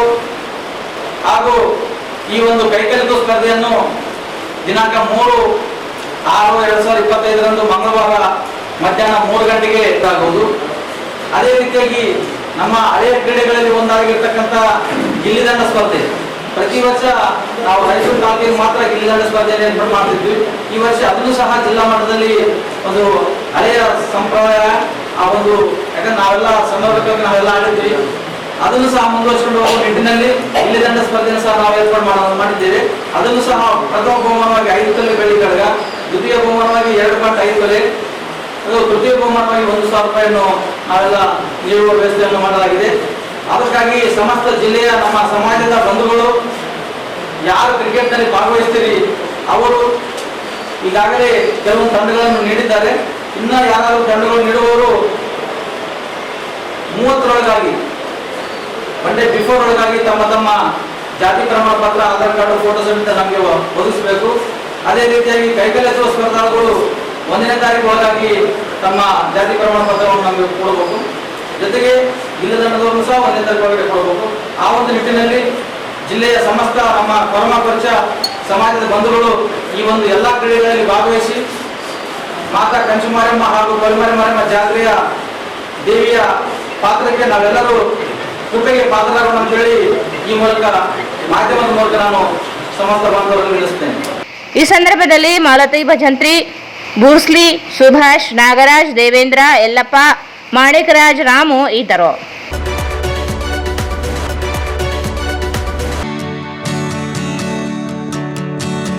ಶ್ರೀ ಶಿರಡಿ ಸಾಯಿ ಬಾಬಾ ಸೇವಾ ಚಾರಿಟೇಬಲ್ ಟ್ರಸ್ಟ್ ರಾಯಚೂರು. ಓಂ ಸಾಯಿ ಧ್ಯಾನ ಮಂದಿರ, ರಂಗಮಂದಿರ ಹಿಂಭಾಗ, ಕೇಂದ್ರ ಗ್ರಂಥಾಲಯ ಹತ್ತಿರ, ಸ್ಟೇಷನ್ ರಸ್ತೆ, ರಾಯಚೂರು. ಶನಿದೇವರ ನೂತನ ಮಂದಿರ ಶಿಲಾನ್ಯಾಸ. ಶಿರಡಿಯಲ್ಲಿ ಸಾಯಿ ದರ್ಶನ, ಶಿಂಗನಪುರದಲ್ಲಿ ಶನಿ ದರ್ಶನ, ಹಾಗೆ ನಮ್ಮ ರಾಯಚೂರಿನಲ್ಲಿ ಓಂ ಸಾಯಿ ಧ್ಯಾನ ಮಂದಿರದಲ್ಲಿಯೂ ಈಗ ಶನಿದೇವರ ದರ್ಶನ ಸಾಧ್ಯವಾಗಲಿದೆ. ಭಕ್ತರ ಆಧ್ಯಾತ್ಮಿಕ ಸೇವೆಗೆ ಮತ್ತೊಂದು ಹಿರಿಮೆ. ಶನಿದೇವರ ನೂತನ ಮಂದಿರ ಶಿಲಾನ್ಯಾಸ ಹಾಗೂ ನಿರ್ಮಾಣ ಕಾರ್ಯ ಪ್ರಾರಂಭಗೊಂಡಿದ್ದು, ಭಕ್ತಾದಿಗಳು ಈ ಮಹತ್ ಕಾರ್ಯದಲ್ಲಿ ತನು ಮನ ಧನದಿಂದ ಪಾಲ್ಗೊಳ್ಳಬೇಕಾಗಿ ವಿನಂತಿ. ಈ ಮೂಲಕ ಶಿರಡಿ ಮತ್ತು ಶಿಂಗನಪುರದಂತೆಯೇ ರಾಯಚೂರಿಗೂ ಒಂದು ಆಧ್ಯಾತ್ಮಿಕ ಆಕರ್ಷಣೆ ಎಂಬ ಹಿರಿಮೆಯೂ ಸೇರ್ಪಡೆಯಾಗಲಿದೆ.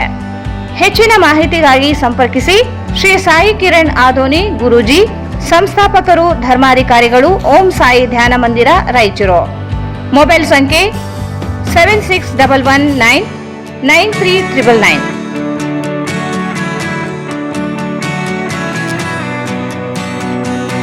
ಭಾರತ್ ಫರ್ನಿಚರ್ಸ್ ರಾಯಚೂರಿನಲ್ಲಿ ಮೊಟ್ಟ ಮೊದಲ ಬಾರಿಗೆ 3 ಮಳಿಗೆ ಒಳಗೊಂಡ ಬೃಹತ್ ಆಕಾರದ furniture showroom. We have a office house, old and all types of furnitures. Dealers in wooden cot, dining table, sofa set, dressing table, computer table, tea tables, office chairs, steel almirah, wardrobe, TV stands, glassware items, sleepwell products, Dandro cello chairs, Supreme sofa set, Doco set furnitures, Sri Steel Furnitures.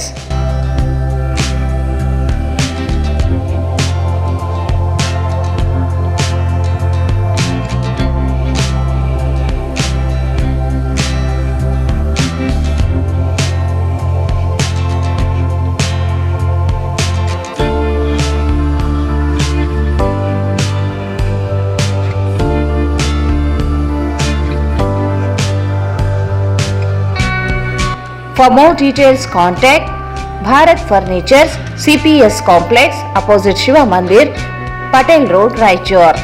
Mobile 9880024095. Raichur's biggest jewel palace. All types of jewelries available in only KTB Jewel Palace. 916 Allmark Gold Jewelries available. ವಿಶೇಷವಾಗಿ ಬಂಗಾರದ ಆಭರಣಗಳಾದ ನಮ್ಮಲ್ಲಿ fancy earrings, fancy necklace, ಮಾಂಗಲ್ಯ ಮತ್ತು ಬಳೆಗಳು, ಇನ್ನು ಅನೇಕ ತರಹದ ಆಭರಣಗಳು ದೊರೆಯುತ್ತವೆ. ಬೆಳ್ಳಿಯ ಆಭರಣಗಳಾದ ಕಾಲುಂಗುರ, ಕಾಲುಗೆಜ್ಜೆ, ಬೆಳ್ಳಿಯ ಪೂಜಾ ಐಟಮ್ಸ್, ವಿವಿಧ ರೀತಿಯ ಆರ್ಟಿಕಲ್ಸ್ ದೊರೆಯುತ್ತವೆ. ರಾಯಚೂರಿನಲ್ಲಿ ಮೊಟ್ಟ ಮೊದಲ ಬಾರಿಗೆ ಯುವಕರಿಗಾಗಿಯೇ ಬ್ರಾಸ್ಲೆಟ್ಸ್, ಚೈನ್ಸ್, ಉಂಗುರಗಳು, ಇನ್ನು ಅನೇಕ ರೀತಿಯ ಡಿಸೈನ್ಸ್ ಆಭರಣಗಳು ದೊರೆಯುತ್ತವೆ.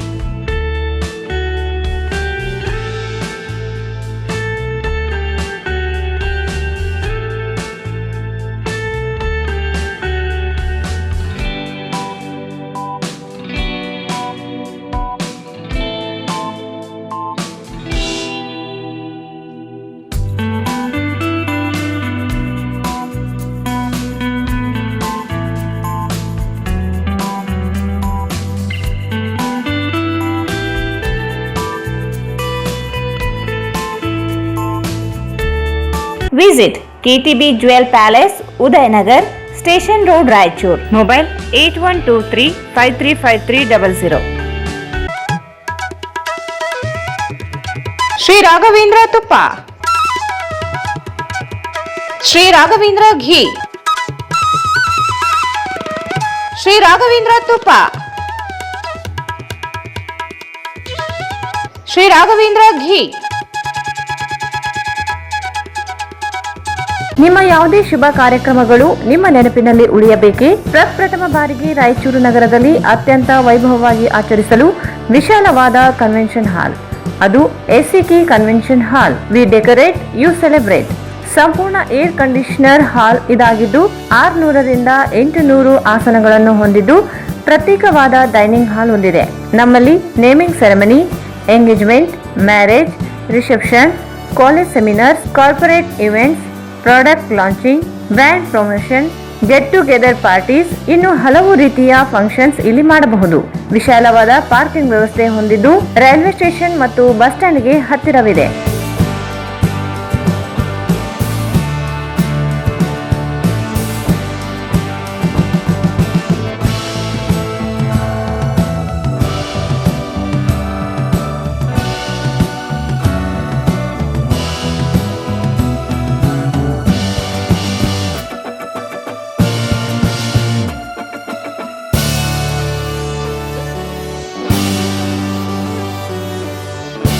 ಇಲ್ಲಿ ಭೇಟಿ ನೀಡಿ.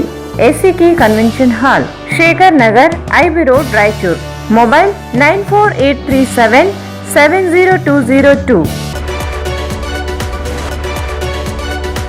ಕರ್ನಾಟಕ ಕ್ರಿಶ್ಚಿಯನ್ ಅಭಿವೃದ್ಧಿ ನಿಗಮ ವತಿಯಿಂದ ಕ್ರೈಸ್ತ ಸಮುದಾಯದ ಜನರ ಅಭಿವೃದ್ಧಿಗಾಗಿ ಸರ್ಕಾರದಿಂದ ವಿವಿಧ ಯೋಜನೆಗಳನ್ನು ಜಾರಿಗೊಳಿಸಲಾಗಿದ್ದು, ಕ್ರೈಸ್ತ ಸಮುದಾಯದ ವಿದ್ಯಾರ್ಥಿಗಳ ಶಿಕ್ಷಣಕ್ಕೆ ಹೆಚ್ಚಿನ ಒತ್ತು ನೀಡಲಾಗುತ್ತದೆ ಎಂದು ನಿಗಮದ ಉಪಾಧ್ಯಕ್ಷ ಸಂಜಯ್ ಜಾಗೀರ್ದಾರ್ ಅವರು ಹೇಳಿದರು. ಅವರು ಇಂದು ಮಾಧ್ಯಮಗೋಷ್ಠಿಯನ್ನು ಉದ್ದೇಶಿಸಿ ಮಾತನಾಡಿ, ಸರ್ಕಾರದ ಯೋಜನೆಗಳನ್ನು ಸಮುದಾಯದ ಕಟ್ಟಕಡೆಯ ವ್ಯಕ್ತಿಗೂ ತಲುಪಿಸಲು ನಿಗಮದಿಂದ ಕ್ರಮ ಕೈಗೊಳ್ಳಲಾಗುವುದು.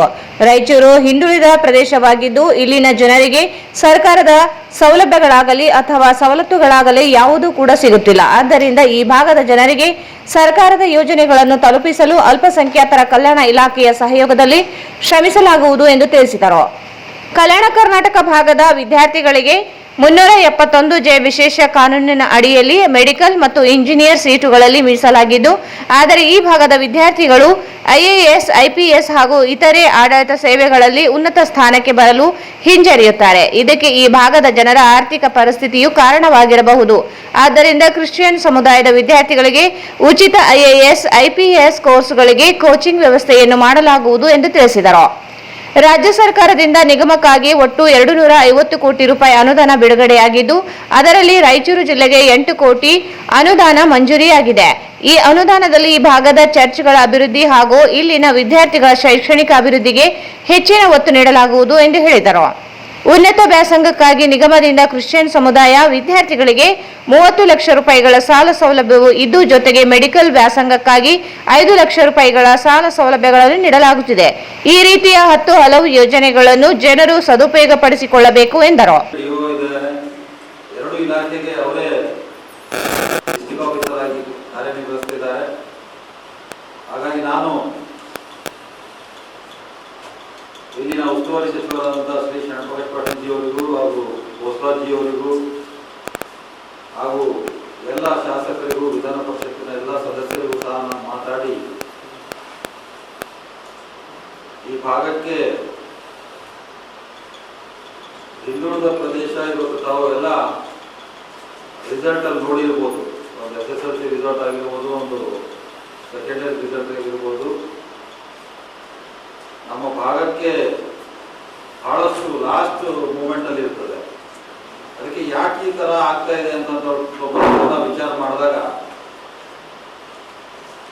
ನಮ್ಮ ಒಂದು ಸಂಸ್ಥೆಗಳಿಂದ, ನಮ್ಮ ಒಂದು ನಿಗಮದಿಂದ ಜನರಿಗೆ ಮುಟ್ಟಂತ ಒಂದು ಸ್ಕಾಲರ್ಶಿಪ್ ಆಗಿರ್ಬೋದು, ಒಂದು ಅವೇರ್ನೆಸ್ ಪ್ರೋಗ್ರಾಮ್ ಆಗಿರ್ಬೋದು, ನಮ್ಮ ಜನರಿಗೆ ಮುಟ್ತಾ ಇರ್ತೀವಿ. ಅದಕ್ಕೆ ನಾನು ಪ್ರತಿಯೊಂದು ಜಿಲ್ಲೆಗೆ ಹೋಗಿ ಏನೇನು ಸಮಸ್ಯೆಗಳಿದಾವೆ ಸಮಸ್ಯೆಗಳನ್ನು ಆಲಿಸಿ, ಜನರ ಒಂದು ಸಮಸ್ಯೆಗಳನ್ನು ಆಲಿಸಿ, ಇವತ್ತಿನ ದಿವಸ ನಾನು ರಾಯಚೂರಿಗೆ ಬಂದಿದ್ದೇನೆ. ನಿನ್ನೆ ತಾನೇ ಯಾದಗಿರಿಯಲ್ಲಿದ್ದೆ, ಇವತ್ತು ರಾಯಚೂರಿಗೆ ಬಂದಿದ್ದೇನೆ. ರಾಯಚೂರಲ್ಲಿ ಇರುವಂತ ಎಲ್ಲ ಜನರಿಗೆ ವಿಶೇಷವಾಗಿ ಇವತ್ತು ಸರ್ಕಾರದ ಎಲ್ಲ ಒಂದು ನಿಗಮಗಳಿವೆ, ಎಲ್ಲ ಸಮುದಾಯ ನಿಗಮಗಳಿವೆ. ಆ ಒಂದು ನಿಗಮದಿಂದ ಏನು ಜನರಿಗೆ ಮುಟ್ಟಂತ ಸೌಲಭ್ಯಗಳು ಸ್ಕೀಮ್ಸ್ಗಳು ಇದೆ, ಆ ಸ್ಕೀಮ್ಗಳು ಜನರಿಗೆ ಮುಟ್ತಾ ಇಲ್ಲ ಎಲ್ಲೋ ಅಂತ ಸ್ವಲ್ಪ ನಮಗೆ ಗೊತ್ತಾಗಿದೆ. ಹಾಗಾಗಿ ನಾನು ನಮ್ಮ ಒಂದು ನಿಗಮದಿಂದ ಹೊರಗೆ ಬಂದಿದ್ದೀನಿ. ಅದಕ್ಕೆ ಇಲ್ಲಿ ಇರುವಂತ ನಮ್ಮ ಒಂದು ಸಂಸ್ಥೆಗಳಲ್ಲಿ, ನಮ್ಮ ಒಂದು ನಿಗಮದಲ್ಲಿ ಇವತ್ತು ವಿಶೇಷವಾಗಿ ಅಲ್ಪಸಂಖ್ಯಾತರಿಗಾಗಿ ಇವತ್ತು ಕರ್ನಾಟಕ ಮೈನಾರಿಟಿ ಡೆವಲಪ್ಮೆಂಟ್ ವತಿಯಿಂದ ಇವತ್ತು ಮುಸಲ್ಮಾನರು ಇರ್ಬೋದು, ಇವತ್ತು ಜೈನರು ಇರ್ಬೋದು, ಇವತ್ತು ಸಿಖ್ ಕಮಿಟಿ ಇರ್ಬೋದು, ಇವತ್ತು ಕ್ರಿಶ್ಚಿಯನ್ ಕಮಿಟಿ ಇರ್ಬೋದು, ಇವತ್ತು ಬಹಳಷ್ಟು ವ್ಯವಸ್ಥೆಗಳಿದೆ. ಅದರಲ್ಲಿ ಶ್ರಮ ಶಕ್ತಿ ಇರ್ಬೋದು, ಅರಳು ಸ್ಕೀಮ್ ಇರ್ಬೋದು, ಇವತ್ತು ಗುರುದ್ವಾರ ಕಟ್ಟೋದಿರ್ಬೋದು, ಇವತ್ತು ಮಸೀದಿಗಳು ಕಟ್ಟೋದಿರ್ಬೋದು, ಇವತ್ತು ಚರ್ಚ್ ರಿಪೇರ್ ಇರ್ಬೋದು, ಅಂಥವೆಲ್ಲ ಸ್ಕೀಮ್ಸ್ಗಳು ಇವತ್ತು ಸರ್ಕಾರ ಕೊಡ್ತಾ ಇದೆ. ಆದರೆ ಕೆಲವೊಬ್ಬರು ತಗೋತಾ ಇಲ್ಲ, ಕೆಲವೊಬ್ಬರು ತಗೋತಾ ಇಲ್ಲ. ಈಗಾಗಲೇ ನಾನು ನಮ್ಮ ಅಧಿಕಾರಿಗಳ ಆದೇಶ ಹೇಳಿದ್ದೀನಿ. ನಮ್ಮ ಸ್ಕೀಮ್ಸ್ ಏನು ಪಾಂಪ್ಲೆಟ್ಸ್ ಇದಾವೆ, ಆ ಪಾಂಪ್ಲೆಟ್ಸು ಪ್ರತಿ ಒಂದು ಸಮುದಾಯದ ಸಂಡೇ ದಿವಸ ಚರ್ಚ್ ಆದ್ಮೇಲೆ ನಾವು ನಮ್ಮ ಸಮುದಾಯದ ಎಲ್ಲ ಜನರಿಗೆ ನಮ್ಮ ಸ್ಕೀಮ್ಸ್ ಪಾಂಪ್ಲೆಟ್ಸ್ ಏನಿದೆ ಅದು ಚರ್ಚೆಗೆ ಮುಗಿಸ್ಬೇಕು. ಯಾವ ಥರ ಮುಸಲ್ಮಾನರು ಫ್ರೈಡೇ ದಿವಸ ನಮಾಜ್ ಬಿಡ್ತಾರೆ, ಆ ನಮಾಜ್ ಆದ್ಮೇಲೆ ಅವ್ರಿಗೆ ಮಸೀದ್ ಹತ್ರ ನಿಂತು ಅವ್ರಿಗೆ ಪಾಂಪ್ಲೆಟ್ ಮುಗಿಸ್ಬೇಕು. ಯಾವ ಥರ ಗುರುದ್ವಾರದಲ್ಲಿ ಪ್ರಾರ್ಥನೆ ಆಗ್ತದೆ, ಗುರುದ್ವಾರ ಆದ್ಮೇಲೆ ಪ್ರಾರ್ಥನೆ ಆದ್ಮೇಲೆ ಅಲ್ಲೂ ಸಹ ಈ ಸ್ಕೀಮಿನ ಪಾಂಪ್ಲೆಟ್ಸ್ಗಳು ಹೆಚ್ಚಬೇಕು. ನಮ್ಮ ಜನರಿಗೆ ಒಳ್ಳೇದಾಗಬೇಕು, ಹೊರಗಡೆ ಬರಬೇಕು, ಜನ ವಿದ್ಯಾರ್ಥಿಗಳಿಗೆ ಹೊರಗಡೆ ಆಗಬೇಕು. ವಿಶೇಷವಾಗಿ ಈ ಭಾಗಕ್ಕೆ ಇವತ್ತು 371J ಖರ್ಗೆ ಸಾಹೇಬರ ಆಶೀರ್ವಾದ ಮಾಡಿದ್ಮೇಲೆ ಇವತ್ತು ಈ ಭಾಗದ ಜನರು ಇಂಜಿನಿಯರಿಂಗು ಡಾಕ್ಟರ್ ಆಗ್ತಾ ಇದ್ದಾರೆ. ಎಲ್ಲಿ ನಮಗೆ ನೋವುಂಟು ಮಾಡ್ತಾ ಇದೆ ಅಂತಂದ್ರೆ, ಎಲ್ಲಿ ನಮ್ಮವರು ಒಬ್ಬರು IAS, IPS, KS ಆಗ್ತಾ ಇಲ್ಲ, ನಮಗೊಂದು ನೋವು ಉಂಟು ಆಗ್ತಾ ಇದೆ. ಇವತ್ತು 371J ಖರ್ಗೆ ಸಾಹೇಬರ ಆಶೀರ್ವಾದ ಮಾಡಿದ್ಮೇಲೆ ಇವತ್ತು ಬಹಳಷ್ಟು ಜನರಿಗೆ ಡಾಕ್ಟರ್ಸ್ ಆಗ್ತಾ ಇದ್ದಾರೆ, ಬಹಳ ಜನ ಇಂಜಿನಿಯರಿಂಗ್ ಆಗ್ತಾ ಇದ್ದಾರೆ.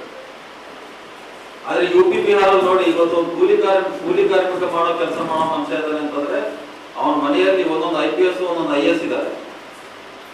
ಆ ಒಂದು ದೃಷ್ಟಿಯಿಂದ ಈ ಒಂದು ಭಾಗಕ್ಕೆ ನಾವು ಹೆಚ್ಚಿನ ರೀತಿಯಲ್ಲಿ ಶಿಕ್ಷಣದ ಬಗ್ಗೆ ಅಥವಾ ಈ ಒಂದು ಇವತ್ತು ನೋಡಿ ಒಂದೇ ಕ್ಲಾಸ್ ಹಿಡಿದು ಹೈಯರ್ ಎಜುಕೇಶನ್ ಹೋಗಬೇಕು.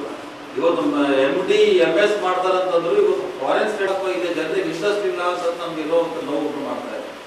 ಅದಕ್ಕಾಗಿ ನಾನು ನಿಮ್ಮ ಎಲ್ಲರೂ ಮಾಧ್ಯಮದ ಮುಖಾಂತರ ಹಾಗೂ ನಿಮ್ಮೆಲ್ಲರೂ ಒಂದು ಆಶೀರ್ವಾದದಿಂದ ಇಲ್ಲಿನ ಮಕ್ಕಳಿಗೆ ಒಳ್ಳೇದಾಗಬೇಕಾದ್ರೆ ನೀವು ಇದಕ್ಕೆ ಸ್ವಲ್ಪ ಹೆಚ್ಚಿನ ಒಂದು ರೀತಿಯಲ್ಲಿ ಮಾಹಿತಿ ಕೊರತೆ ಇದೆ, ಮಾಹಿತಿ ಕೊಟ್ಟು ಇಲ್ಲಿನ ಮಕ್ಕಳಿಗೆ ಹೆಚ್ಚಿನ ರೀತಿಯಲ್ಲಿ ನಮಗೆ ಒಂದು ಏನು ಆಸೆ ಇದೆ ಅಂತಂದ್ರೆ ಈ ಭಾಗದಲ್ಲೂ ಸಹ ಯಾವ ತರ UP ಬಿಹಾರ ಮನೆಗೆ IAS, IPS ಆಗ್ತವೆ, ಅದೇ ತರ ನಮ್ಮ ಈ ಒಂದು ಭಾಗದಲ್ಲೂ ಸಹ IAS, IPS, KS ಆಗ್ಬೇಕಂಬ ನಮ್ಮ ಮಕ್ಕಳದ್ದು ಒಂದು ಉದ್ದೇಶ ಇದೆ.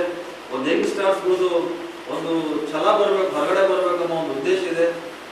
ಯಾವ ಮಕ್ಕಳಿಗೆ ಈ ಬಹುಶಃ ಇಲ್ಲಿನ ತಂದೆ ತಾಯಿಗಳು ಜಾಸ್ತಿ ಈಗ 371 ಆದ್ಮೇಲೆ ಕೆಲವೊಬ್ರು ಕಳಿಸ್ತಾ ಇದ್ದಾರೆ, ಡಾಕ್ಟರ್ ಇಂಜಿನಿಯರಿಂಗ್ ಮಾಡಿಸ್ತಾ ಇದ್ದಾರೆ. ಇಲ್ಲಾಂದ್ರೆ ಈ ಭಾಗಕ್ಕೆ ಬರೀ ಒಂದು ನರ್ಸಿಂಗ್ ಮಾಡಿಸ್ತಿದ್ರು, ಇದ್ರ ಒಂದು BEd ಮಾಡಿಸ್ತಿದ್ರು, ಇನ್ನ ಅಷ್ಟೇ. ಈ ಸಂದರ್ಭದಲ್ಲಿ ಅಲ್ಪಸಂಖ್ಯಾತರ ಕಲ್ಯಾಣ ಇಲಾಖೆಯ ಸಹಾಯಕ ನಿರ್ದೇಶಕ ಸಂಗಮೇಶ್ವರ್ ಸೇರಿದಂತೆ ಇತರರಿದ್ದರು. ಕಲಬುರಗಿ HGC ಕ್ಯಾನ್ಸರ್ ಸೆಂಟರ್ ಹಾಗೂ ರಾಯಚೂರು ಬೆಟ್ಟದೂರು ಸೂಪರ್ ಸ್ಪೆಷಾಲಿಟಿ ಆಸ್ಪತ್ರೆ ವತಿಯಿಂದ ಮೇ 31ರಂದು ಬೆಳಗ್ಗೆ 10 ಗಂಟೆಯಿಂದ ಸಂಜೆ 4 ಗಂಟೆವರೆಗೆ ಉಚಿತ ಕ್ಯಾನ್ಸರ್ ಆರೋಗ್ಯ ತಪಾಸಣಾ ಶಿಬಿರವನ್ನು ಹಮ್ಮಿಕೊಳ್ಳಲಾಗಿದೆ ಎಂದು ಬೆಟ್ಟದೂರು ಆಸ್ಪತ್ರೆಯ ಮುಖ್ಯಸ್ಥ ಡಾಕ್ಟರ್ ಜಯಪ್ರಕಾಶ್ ಪಾಟೀಲ್ ಹೇಳಿದರು. ಅವರು ಇಂದು ಮಾಧ್ಯಮಗೋಷ್ಠಿಯನ್ನು ಉದ್ದೇಶಿಸಿ ಮಾತನಾಡಿ, ಪ್ರಸ್ತುತ ದಿನಮಾನಗಳಲ್ಲಿ ಮಹಿಳೆಯರಲ್ಲಿ ಗರ್ಭಕೋಶ ಹಾಗೂ ಸ್ತನ ಕ್ಯಾನ್ಸರ್ ಪ್ರಕರಣಗಳು ಹೆಚ್ಚಾಗುತ್ತಿದ್ದು, ಜೊತೆಗೆ ತಂಬಾಕು ಪದಾರ್ಥಗಳನ್ನು ಬಳಸುವವರಲ್ಲಿ ಬಾಯಿ ಕ್ಯಾನ್ಸರ್, ಗಂಟಲು ಕ್ಯಾನ್ಸರ್ ಪ್ರಕರಣಗಳನ್ನು ಕಾಣಬಹುದಾಗಿದೆ. ಆದ್ದರಿಂದ ಪ್ರತಿಯೊಬ್ಬರಿಗೂ ಕ್ಯಾನ್ಸರ್ ತಪಾಸಣೆ ಮಾಡಿಕೊಳ್ಳುವುದು ಅತ್ಯವಶ್ಯಕವಾಗಿದೆ ಎಂದರು. ಮುಖ್ಯವಾಗಿ ಮಹಿಳೆಯರು ತಮ್ಮ ಆರೋಗ್ಯ ಸ್ಥಿರವಾಗಿದೆ, ಆರೋಗ್ಯ ತಪಾಸಣೆ ಅಗತ್ಯವಿಲ್ಲ ಎಂದು ಸುಮ್ಮನಾಗುವುದಲ್ಲ, ಕಡ್ಡಾಯವಾಗಿ ಕ್ಯಾನ್ಸರ್ ಆರೋಗ್ಯವನ್ನು ತಪಾಸಣೆ ಮಾಡಿಕೊಳ್ಳಲೇಬೇಕು. ಮೇ 31ರಂದು ನಗರದ ಬೆಟ್ಟದೂರು ಆಸ್ಪತ್ರೆಯಲ್ಲಿ ನಡೆಯಲಿರುವ ಶಿಬಿರದಲ್ಲಿ ಕ್ಯಾನ್ಸರ್ ಮಾತ್ರವಲ್ಲದೆ BP, ಶುಗರ್ ತಪಾಸಣೆಗಳನ್ನು ಮಾಡಲಾಗುತ್ತದೆ. ಸಾರ್ವಜನಿಕರು ಹೆಚ್ಚಿನ ಸಂಖ್ಯೆಯಲ್ಲಿ ಶಿಬಿರಕ್ಕೆ ಆಗಮಿಸಿ ತಮ್ಮ ಆರೋಗ್ಯ ತಪಾಸಣೆಯನ್ನು ಮಾಡಿಕೊಂಡು ಶಿಬಿರದ ಸದುಪಯೋಗ ಪಡೆದುಕೊಳ್ಳಬೇಕೆಂದು ತಿಳಿಸಿದರು. ಸರ್ಕಾರದ ವಿವಿಧ ಆರೋಗ್ಯ ಯೋಜನೆಗಳ ಅಡಿ ಕಲಬುರಗಿ HGC ಆಸ್ಪತ್ರೆಯಲ್ಲಿ ಚಿಕಿತ್ಸೆ ನೀಡಲಾಗುತ್ತದೆ. ಕ್ಯಾನ್ಸರ್ ಲಕ್ಷಣಗಳು ಕಂಡುಬಂದಲ್ಲಿ ಬೆಟ್ಟದೂರು ಆಸ್ಪತ್ರೆಯಲ್ಲಿ ನಡೆಯುವ ಶಿಬಿರದಲ್ಲಿ ತಪಾಸಣೆ ಮಾಡಿಕೊಳ್ಳಬೇಕೆಂದು ಮನವಿ ಮಾಡಿದರು. 31ನೇ ತಾರೀಕು ಶನಿವಾರ HCG ಆಸ್ಪತ್ರೆ ಕಲಬುರಗಿ ವಿರುದ್ಧ ಬೆಟ್ಟದೂರು ಆಸ್ಪತ್ರೆಯಲ್ಲಿ ಇಲ್ಲಿ ಹೆಚ್ಚಿನ ವರ್ಷದಲ್ಲಿರ್ತಕ್ಕಂಥ ಬೆಟ್ಟದೂರು ಸೂಪರ್ ಸ್ಪೆಷಾಲಿಟಿ ಆಸ್ಪತ್ರೆಯಲ್ಲಿ ಉಚಿತ ಕ್ಯಾನ್ಸರ್ ತಪಾಸಣಾ ಶಿಬಿರ ನಡೆದಿದೆ. ಓಕೆ, ನಮಗೆಲ್ಲ ಗೊತ್ತಿದೆ, ನಾವು ಸ್ತ್ರೀರೋಗ ತಜ್ಞನಾಗಿ ನಾನು ಸ್ಪೆಷಾಲಿಟಿ ಬಗ್ಗೆ ಹೇಳ್ತೀನಿ. ಇತ್ತೀಚಿನ ದಿನಗಳಲ್ಲಿ ನಾವು ಕ್ಯಾನ್ಸರ್ ಏರ್ತಾನೆ ಹೋಗ್ತಾ ಇದ್ದೀವಿ ಪ್ರತಿದಿನ. ಓಕೆ, ಕಾರಣಗಳು ಬಹಳಷ್ಟು ಇದೆ. ನಮ್ಮ ಜೀವನ ಶೈಲಿ ಇರ್ಬೋದು, ಸಾಕಷ್ಟು ಡಿಸೀಸ್ಗಳಿರ್ಬೋದು, ಮತ್ತು ನಾವು ತಿಂತಕ್ಕಂಥ ಆಹಾರ, ಎಕ್ಸರ್ಸೈಸ್ ಮಾಡಲಾರ್ದು. ಸೊ ಹೀಗಾಗಿ ಸಾಕಷ್ಟು ಪ್ರಮಾಣದಲ್ಲಿ ಕ್ಯಾನ್ಸರ್ ಇರ್ತದೆ. ಹೆಣ್ಣು ಮಕ್ಕಳಿಗೆ ವಿಶೇಷವಾಗಿ ಗರ್ಭಕೊರಳೆಯ ಕ್ಯಾನ್ಸರ್, ಅಂದರೆ ನಾವು ಸರ್ವೈಕಲ್ ಕ್ಯಾನ್ಸರ್ ಅಂತ ಹೇಳ್ತೀವಲ್ಲ ಅದು, ಮತ್ತು ಬ್ರೆಸ್ಟ್ ಕ್ಯಾನ್ಸರ್, ಸ್ತನದ ಕ್ಯಾನ್ಸರ್ ಏರುಗತಿಯಲ್ಲಿದೆ. ಈಗಾಗಲೇ ಯುರೋಪ್ ಮತ್ತು ಅಮೆರಿಕದಂತಹ ಮುಂದಿನ ದೇಶಗಳಲ್ಲಿ ಗರ್ಭಕೊರಳೆಯ ಕ್ಯಾನ್ಸರ್ ಆಲ್ಮೋಸ್ಟ್ ಇಲ್ಲ ಅನ್ನೋ ಲೆಕ್ಕಕ್ಕೆ ಹೋಗಿದೆ. ಯಾಕಂತಂದ್ರೆ ಅವ್ರು ಸ್ಕ್ರೀನ್ ಮಾಡ್ತಾರೆ, ತಪಾಸಣೆ ಮಾಡ್ತಾರೆ, ಪ್ಯಾಪ್ ಸ್ಮಿಯರ್ ಮಾಡೋದು. ಸೊ ನಮ್ಮಲ್ಲಿ ನಾವಿನ್ನೂ ಅಂದರೆ ರಾಷ್ಟ್ರೀಯ ಯೋಜನೆಯಾಗಿ ಇನ್ನೂ ಅದನ್ನ ಕ್ಯಾನ್ಸರ್ ಸ್ಕ್ರೀನಿಂಗ್ನ ನಾವು ಅಳವಡಿಸ್ಕೊಂಡಿಲ್ಲ ನಮ್ಮ ದೇಶದಲ್ಲಿ. ಸೊ ಪ್ರತಿಯೊಬ್ಬ ಹೆಣ್ಣುಮಗಳು ಮದುವೆ ಆದಮೇಲೆ ಪ್ಯಾಪ್ ಸ್ಮಿಯರ್ ಮಾಡಿಸ್ಕೊಳ್ಳೇಬೇಕು. 30-35 ವರ್ಷ ಆದಮೇಲೆ ಸ್ತನದ ಎಕ್ಸಾಮಿನೇಷನ್ ಆಗಿ, ಮ್ಯಾಮೋಗ್ರಫಿ ಆಗಿ ಮಾಡಿಸ್ಕೊಳ್ಳೇಬೇಕು. ಹಾಗೆ ಗಂಡಸರಿಗೆ ಉದಾಹರಣೆಗೆ ಸ್ಮೋಕರ್ಸ್ ಇದ್ರೆ ಅವರು ಲಂಗ್ ಕ್ಯಾನ್ಸರ್ ಬರ್ತಕ್ಕಂತಾಗಲಿ, ಗುಡ್ಕತ್ತಿನವ್ರಿಗೆ ಇವೆಲ್ಲವೂ ಸ್ಕ್ರೀನಿಂಗ್ ಆಗಲೇಬೇಕು. ನಾವು ತರಗತಿ, ಯಾಕಂದ್ರೆ ನಾವು ಆರಂಭಿಕ ಪರಿಸ್ಥಿತಿಯಲ್ಲಿ ಕ್ಯಾನ್ಸರ್ನ ನಾವು ಪತ್ತೆಹಚ್ಚಿದ್ರೆ ಚಿಕಿತ್ಸೆ ಮಾಡಿ, ಶಸ್ತ್ರಚಿಕಿತ್ಸೆ ಆಗಿರ್ಬೋದು, ರೇಡಿಯೋಥೆರಪಿ ಆಗಿರ್ಬೋದು, ಕೀಮೋಥೆರಪಿ ಆಗಿರ್ಬೋದು, ಏನೇ ಇರಲಿ, ಸಣ್ಣ ಪ್ರಮಾಣದಲ್ಲಿದ್ದಾಗ ನಾವು ಬಹಳ ಯಶಸ್ವಿಯಾಗಿ ಚಿಕಿತ್ಸೆಯನ್ನು ಓಡಾಡಿಸ್ಬೋದು. ಅಂದ್ರೆ ಕ್ಯೂರ್ ಅಂತ ಏನು ಹೇಳ್ತೀವಲ್ಲ, ನಾವು ಕ್ಯೂರ್ ಮಾಡಿಬಿಡ್ಬೋದು. ಸೊ ಹಾಗಾಗಿ ಸ್ಕ್ರೀನಿಂಗ್ ಅಥವಾ ತಪಾಸಣೆ ನಾವು ಬಹಳ ಇಂಪಾರ್ಟೆಂಟ್ ಆಗ್ತದೆ. ಈ ನಿಟ್ಟಿನಲ್ಲಿ ನಮ್ಮ ಭಾಗಕ್ಕೆ HCG ಆಸ್ಪತ್ರೆ ಒಂದು ರೀತಿ ವರದಾನದಲ್ಲಿ ಕೆಲಸ ಮಾಡ್ತಾ ಇದೆ. ನಾನು ಸಾಕಷ್ಟು ಪೇಷಂಟ್ಗಳನ್ನ ರೆಫರ್ ಮಾಡ್ತಾ ಇರ್ತೀನಿ. ಈ ಆರೋಗ್ಯ ಕರ್ನಾಟಕ ಸ್ಕೀಮ್ಗಳಲ್ಲಿ ಮತ್ತು ಬೇರೆ ಪ್ರೈವೇಟ್ ಸ್ಕೀಮ್ಗಳಲ್ಲಿ ಉಚಿತವಾಗಿ ಅವರು ಚಿಕಿತ್ಸೆ ನೀಡ್ತಾ ಇದ್ದಾರೆ ಮತ್ತು ಒಳ್ಳೆಯ ಗುಣಮಟ್ಟದ ಚಿಕಿತ್ಸೆ ನೀಡ್ತಿದ್ದಾರೆ. ಸೊ ಆಮೇಲೆ ಅಲ್ಲಿರ್ತಕ್ಕಂಥ ವೈದ್ಯರು ಕೂಡ ನನ್ನ ಸಹಪಾಠಿಗಳೇ. ಹಾಗಾಗಿ ಒಂದು ರೀತಿ ನನಗದು ಹೆಚ್ಚಿನ ಸ್ಪಂದನೆ ಅವರಿಂದ ದೊರಕ್ತಿದೆ. ಸೊ ಈ ನಿಟ್ಟಿನಲ್ಲಿ ಅವರು ನನ್ನ ಅಪ್ರೋಚ್ ಮಾಡಿ ಒಂದು ಉಚಿತ ಕ್ಯಾನ್ಸರ್ ಆರೋಗ್ಯ ತಪಾಸಣೆ ಮಾಡೋಣ ಅಂತ ಹೇಳಿದ್ರು. ಸಂತೋಷದಿಂದ ಒಪ್ಕೊಂಡಿದ್ದೀವಿ. ಸೊ 31ನೇ ತಾರೀಕು ಮುಂಜಾನೆ 10 ಗಂಟೆಯಿಂದ ಸಾಯಂಕಾಲ 4 ಗಂಟೆವರೆಗೂ ಇರ್ತದೆ. ಸೊ ಹೆಣ್ಣುಮಕ್ಕಳಿಗೆ ಬೇರೆ ಎಕ್ಸಾಮಿನೇಷನ್ ರೂಮ್ಗಳು ಮತ್ತು ಮ್ಯಾಮೋಗ್ರಫಿ ಮತ್ತು ಪ್ಯಾಪ್ ಸ್ಮಿಯರ್ ಎಲ್ಲ ವ್ಯವಸ್ಥೆ ಆಗಿರುತ್ತೆ. ಕೆಲವು ಚಿಕಿತ್ಸಕರು, ಕೆಲವು ಟೆಸ್ಟ್ಗಳು ಸಹಿತ ಫ್ರೀ ಆಗಿ ಆಗಿದೆ. ತಮ್ಮೆಲ್ಲ ಕ್ಷಮಿಸಿ, ಸರಿ ಇಲ್ಲ, ನಮ್ಗೆ ಆಲ್ರೆಡಿ ಕಾಂಪ್ಲೇಂಟ್ ಕೊಟ್ಟಿದ್ದಾರೆ, ಅದರಲ್ಲಿ ಡೀಟೇಲ್ಸ್ ಬರೆದಿದ್ದೀವಿ. ಸೊ ಯಾರು ಬರಬೇಕು ಈ ಶಿಬಿರಕ್ಕೆ ಅನ್ನೋದು ಮುಖ್ಯ. ಮದುವೆ ಆದ ಎಲ್ಲ ಹೆಣ್ಮಕ್ಳು 3 ವರ್ಷ 4 ವರ್ಷ ಮದುವೆ ಆದ್ಮೇಲೆ ಎಲ್ಲರೂ ಇದನ್ನ ಚಿಕಿತ್ಸೆ ಅಂದ್ರೆ ತಪಾಸಣೆ ಮಾಡಿಸ್ಕೋಬೇಕು. ನಾನು ಆರಾಮದೀನಿ, ನನಗೇನು ತೊಂದರೆ ಇಲ್ಲ, ನಾನು ಯಾಕೆ ಹೋಗಿ ಚಿಕಿತ್ಸೆ ನಾನು ಯಾಕೆ ಹೋಗಿ ತಪಾಸಣೆ ಮಾಡ್ಕೋಬೇಕು ಅನ್ನೋದು ಬಹಳಷ್ಟು ಹೆಣ್ಮಕ್ಳಿಗೆ ಇರ್ತದೆ. ಬಟ್ ಗರ್ಭಕೊರಳೆ ಕ್ಯಾನ್ಸರ್ ಏನಿಗೇನು ಬರಲ್ಲ, ಅಥವಾ ಅದು ಯಾವುದೇ ರೀತಿ ಜನರನ್ನ ವಿಂಗಡಿಸಿದೆ, ಸೌಕರ್ಯರು ಬಡವರು ಯಾವುದೇ ಅದಕ್ಕೆ ಭೇದ ಭಾವವಿಲ್ಲ. ಸೊ ಪ್ರತಿಯೊಬ್ಬರು ಪ್ಯಾಪ್ ಸ್ಮಿಯರ್ ಮಾಡಿಸ್ಕೋಬೇಕು. ಮತ್ತು 35-40 ವರ್ಷದ ಮೇಲ್ಪಟ್ಟವರು ಸ್ತನದ ಎಕ್ಸಾಮಿನೇಷನ್ ಮತ್ತು ಮ್ಯಾಮೋಗ್ರಫಿ ಮಾಡಿಸ್ಕೋಬೇಕು. ಆ ನಂತರ ಉಳಿದ ಯಾವುದೇ ಗರ್ಭಮಕ್ಕಳಿಗೆ, ಉದಾಹರಣೆಗೆ ಮೂತ್ರದ ಸಮಸ್ಯೆ ಇದೆ, ಪ್ರಾಸ್ಟೇಟ್ ಕ್ಯಾನ್ಸರ್ ಸಾಧ್ಯತೆ ಇದೆ, ಅಥವಾ ಯಾವುದಾದ್ರು ಗುಡ್ಕತ್ತಿನವರು ಬಾಯಿಯ ತಪಾಸಣೆ ಆಗಿ, ಯಾವುದಾದ್ರೆ ಹುಣ್ಣುಗಳು, ಅಲ್ಸರ್ಗಳು ಆಗಿದೆ. ಸೊ ಇವೆಲ್ಲರೂ ಬಂದು ತಪಾಸಣೆ ಮಾಡ್ಕೋಬಹುದು. ಆ ನಂತರ ಅದರಲ್ಲಿ ಯಾವುದಾದ್ರು ಬಯಾಪ್ಸಿ ಮಾಡಿ ಯಾವುದಾದ್ರು ಕ್ಯಾನ್ಸರ್ ಪತ್ತೆ ಹಚ್ಚಿದರೆ ನಾವು HCG ಆಸ್ಪತ್ರೆ ಜೊತೆ ನಾವು ಕೋಆರ್ಡಿನೇಟ್ ಮಾಡಿ ಅವರಿಗೆ ಸ್ಕೀಮಲ್ಲಾಗಲಿ ಅಥವಾ ಬೇರೆ ಇದರಲ್ಲಾಗಲಿ ಅವರಿಗೆ ಚಿಕಿತ್ಸೆ ಮಾಡತಕ್ಕಂಥ ವ್ಯವಸ್ಥೆ ಮಾಡಿಸ್ತೀವಿ. ಈ ಸಂದರ್ಭದಲ್ಲಿ HCG ಆಸ್ಪತ್ರೆಯ ದಿಲೀಪ್ ಕುಮಾರ್, ಶಿಬಿರದ ಆಯೋಜಕ ರಮೇಶ್ ಪಾಟೀಲ್ ಇದ್ದರು. ತಮಿಳಿನಿಂದ ಕನ್ನಡ ಹುಟ್ಟಿದ್ದು ಎಂದ ಚಿತ್ರನಟ ಕಮಲ್ ಹಾಸನ್ ಕೂಡಲೇ ಕ್ಷಮೆಯಾಚಿಸುವಂತೆ ಆಗ್ರಹಿಸಿ ಕರ್ನಾಟಕ ರಕ್ಷಣಾ ವೇದಿಕೆ ಹಾಗೂ ಕನ್ನಡ ಪರ ಸಂಘಟನೆಗಳ ನೇತೃತ್ವದಲ್ಲಿ ನಗರದ ಅಂಬೇಡ್ಕರ್ ವೃತ್ತದಲ್ಲಿ ಪ್ರತಿಭಟನೆ ನಡೆಸಲಾಯಿತು. ಕಮಲ್ ಹಾಸನ್ ನಟನಾಗಿದ್ದು ಕನ್ನಡ ಚಿತ್ರಗಳಲ್ಲೂ ನಟಿಸಿದ್ದಾರೆ. ನಟನ ಮಾತಿನಿಂದ ಕನ್ನಡಿಗರು ತಮಿಳರ ನಡುವೆ ದ್ವೇಷ ಹುಟ್ಟುವಂತೆ ಮಾಡಿದ್ದಾರೆ ಎಂದು ಖಂಡಿಸಿದರು. ಕಮಲ್ ಹಾಸನ್ ಅವರ ಭಾವಚಿತ್ರಕ್ಕೆ ಬೂಟ್ನಿಂದ ಹೊಡೆದು ಆಕ್ರೋಶ ಹೊರಹಾಕಿದರು. ತಕ್ಷಣ ತಮ್ಮ ತಪ್ಪನ್ನು ತಿದ್ದಿಕೊಂಡು ಕನ್ನಡಿಗರಿಗೆ ಕ್ಷಮೆ ಯಾಚಿಸಬೇಕು ಎಂದು ಆಗ್ರಹಿಸಿದರು. ಕನ್ನಡ ಭಾಷೆಯ ಬಗ್ಗೆ ಹಗುರವಾಗಿ ಮಾತನಾಡಿ ಅವಮಾನ ಮಾಡಿದ್ದಕ್ಕೆ ಆಕ್ರೋಶ ವ್ಯಕ್ತಪಡಿಸಿದರು. ಈ ವೇಳೆ ಕನ್ನಡ ಪರ ಸಂಘಟನೆ ಮುಖಂಡ ಬಸವರಾಜ್ ಕಳಸ್ ಮಾತನಾಡಿ, ಬೆಂಗಳೂರಿಗೆ ಪ್ರಚಾರ ಕಾರ್ಯಕ್ಕೆ ಆಗಮಿಸಿದ ಕಮಲ್ ಹಾಸನ್ ಅವರು ತಮಿಳಿನಿಂದ ಕನ್ನಡ ಹುಟ್ಟಿಕೊಂಡಿದೆ ಎಂದು ಮಾತನಾಡಿದ್ದು, ಅಲ್ಲಿಯೇ ಇದ್ದ ನಟ ಶಿವರಾಜ್ ಕುಮಾರ್ ಅವರು ಖಂಡಿಸಬೇಕಿತ್ತು ಎಂದು ಅಸಮಾಧಾನ ವ್ಯಕ್ತಪಡಿಸಿದರು. 2000 ವರ್ಷಗಳ ಇತಿಹಾಸವಿರುವ ಕನ್ನಡ ಭಾಷೆಗೆ ಕರ್ನಾಟಕದಲ್ಲಿರುವ 6,000 ಕೋಟಿ ಜನರಿಗೆ ಬೆಂಕಿ ಇಟ್ಟಂತಾಗಿದೆ. ಕನ್ನಡದ ಬಗ್ಗೆ ಹಗುರವಾಗಿ ಮಾತನಾಡಿದ್ದು ನಾಡಿಗೆ ದ್ರೋಹ ಬಗೆದಂತೆ. ಕನ್ನಡದಲ್ಲಿಯೇ ಸಾಕಷ್ಟು ಸಿನಿಮಾ ಮಾಡಿದ್ದು ಭಾಷಾ ವಿರೋಧಿಯಾಗಿದ್ದಾರೆ ಎಂದು ಕಿಡಿಕಾರಿದರು. ಕಮಲ್ ಹಾಸನ್ ಅವರು ಬೇಷರತ್ತಾಗಿ ಕ್ಷಮೆಯಾಚಿಸಬೇಕು. ರಾಜ್ಯದಲ್ಲಿ ಕಮಲ್ ಹಾಸನ್ ಹಾಗೂ ತಮಿಳು ಸಿನಿಮಾಗಳ ಪ್ರದರ್ಶನ ರದ್ದುಪಡಿಸಬೇಕೆಂದು ಆಗ್ರಹಿಸಿದರು. ಕನ್ನಡ ಚಲನಚಿತ್ರ ಮಂಡಳಿಗೆ ಈ ಬಗ್ಗೆ ದೂರು ನೀಡಲಾಗುವುದು. ಅವರ ವಿರುದ್ಧ ಕ್ರಮ ವಹಿಸಬೇಕು. ಭಾಷಾ ವಿರೋಧಿ ದೂರು ದಾಖಲಿಸಬೇಕೆಂದು ಒತ್ತಾಯಿಸಿದರು. ಅಶೋಕ್ ಕುಮಾರ್ ಸಿಕೆ ಜೈನ್ ಮಾತನಾಡಿ, ಕಮಲ್ ಹಾಸನ್ ಅವರು ರಾಜ್ಯಕ್ಕೆ ಬಂದು ಕನ್ನಡ ತಮಿಳಿನಿಂದ ಬಂದಿದೆ ಎಂದು ಹೇಳುವ ಮೂಲಕ ಕನ್ನಡಿಗರನ್ನು ರೊಚ್ಚಿಗೇಳುವಂತೆ ಮಾಡಿದ್ದಾರೆ. ನಾಡು ನುಡಿಗೆ ಹೆಸರಾದ ಕರ್ನಾಟಕ ಕನ್ನಡ ಭಾಷೆ ಬಗ್ಗೆ ಹಗುರವಾಗಿ ಮಾತನಾಡಿದ್ದನ್ನು ಖಂಡಿಸಿದರು. ರಾಜ್ಯದಲ್ಲಿ ತಮಿಳು ಸಿನಿಮಾಗಳ ಪ್ರದರ್ಶನ ರದ್ದು ಮಾಡಬೇಕು ಎಂದು ಆಗ್ರಹಿಸಿದರು.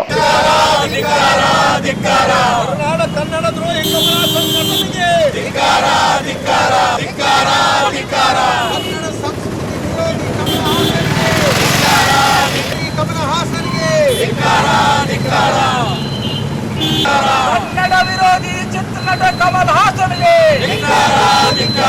ಕನ್ನಡ ಕನ್ನಡ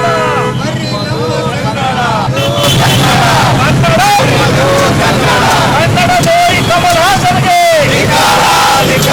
ಕನ್ನಡ ವಿರೋಧಿ ಕಮಲ್ ಹಾಸನ್ಗೆ ಕನ್ನಡ ವಿರೋಧಿ ಕಮಲ್ ಹಾಸನ್ಗೆ ಕನ್ನಡ ವಿರೋಧಿ ಕಮಲ್ ಹಾಸನ್ಗೆ ಕಮಲ್ ಹಾಸನ್ಗೆ ಕಮಲಾಸನ ಚಿತ್ರಗಳು ನಾಡಿನಿಂದ ಬಹಿಷ್ಕರಿಸಲಿ.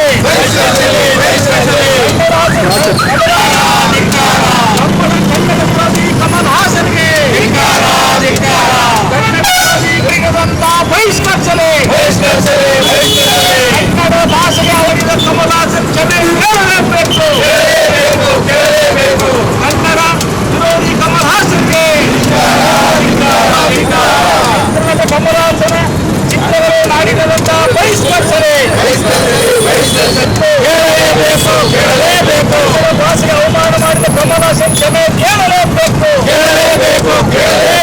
ಕನ್ನಡ ಭಾಷೆಗೆ ಅವಮಾನ ಮಾಡಿದ ಕಮಲ್ ಹಾಸನ್ ಕ್ಷಮೆ ಕೇಳಲೇಬೇಕು. ಕನ್ನಡ ವಿರೋಧಿ ಕಮಲ್ ಹಾಸನ್ಗೆ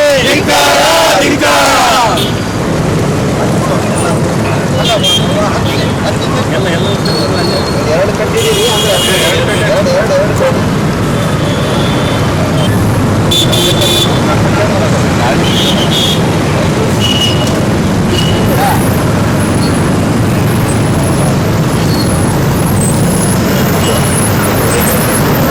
ವಿರೋಧಿ ಕಮಲ್ ಹಾಸನ್ಗೆ ಕಮಲ್ ಹಾಸನ್ಗೆ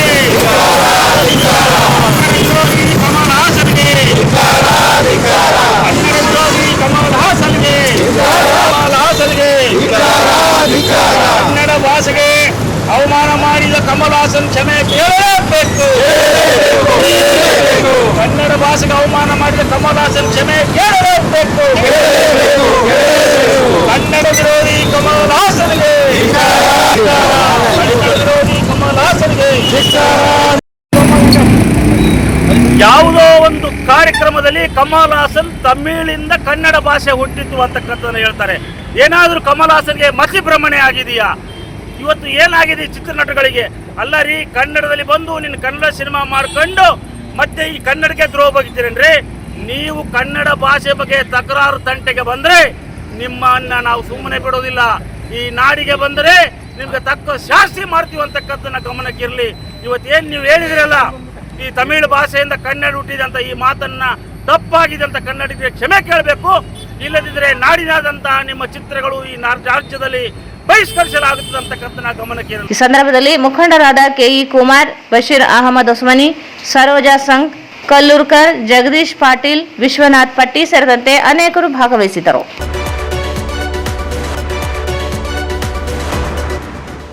ಮೇ 30ರಿಂದ 3 ದಿನ ಶ್ರೀ ಕಂಚು ಮಾರಮ್ಮ ದೇವಿ ಜಾತ್ರೆ, ತೊಟ್ಟಿಲು ಸೇವೆ, ಕುಂಭಮೇಳ, ರಥೋತ್ಸವ. ಪಿ. ಯಲ್ಲಪ್ಪ. ಡಾಕ್ಟರ್ ಅಂಬೇಡ್ಕರ್ ತತ್ವಾದರ್ಶಗಳನ್ನು ಮರೆತ ಕಾಂಗ್ರೆಸ್ ಬಿಜೆಪಿ, ಮೀಸಲಾತಿ ಕುರಿತು ಮಾತನಾಡುವ ನೈತಿಕತೆ ಇಲ್ಲ. ಮಹೇಂದ್ರ ಕುಮಾರ್ ಮಿತ್ರ.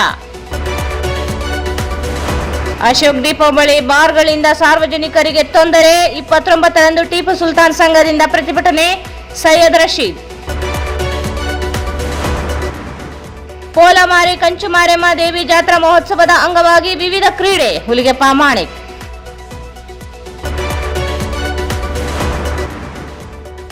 ಕ್ರೈಸ್ತ ಅಭಿವೃದ್ಧಿ ನಿಗಮದಿಂದ ಜಿಲ್ಲೆಗೆ 8 ಕೋಟಿ ರೂಪಾಯಿ ಅನುದಾನ.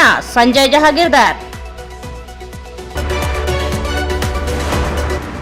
ಮೇ 31ರಂದು ಬೆಟ್ಟದೂರು ಸೂಪರ್ ಸ್ಪೆಷಾಲಿಟಿ ಆಸ್ಪತ್ರೆಯಲ್ಲಿ ಉಚಿತ ಕ್ಯಾನ್ಸರ್ ತಪಾಸಣಾ ಶಿಬಿರ. ಡಾಕ್ಟರ್ ಜಯಪ್ರಕಾಶ್ ಪಾಟೀಲ್. ಮತ್ತು ನಟ ಕಮಲ ಹಾಸನ್ ಹೇಳಿಕೆ ಖಂಡಿಸಿ ಕನ್ನಡ ಪರ ಸಂಘಟನೆಗಳಿಂದ ಪ್ರತಿಭಟನೆ. ಭಾವಚಿತ್ರಕ್ಕೆ ಚಪ್ಪಲಿ ಸೇವೆ.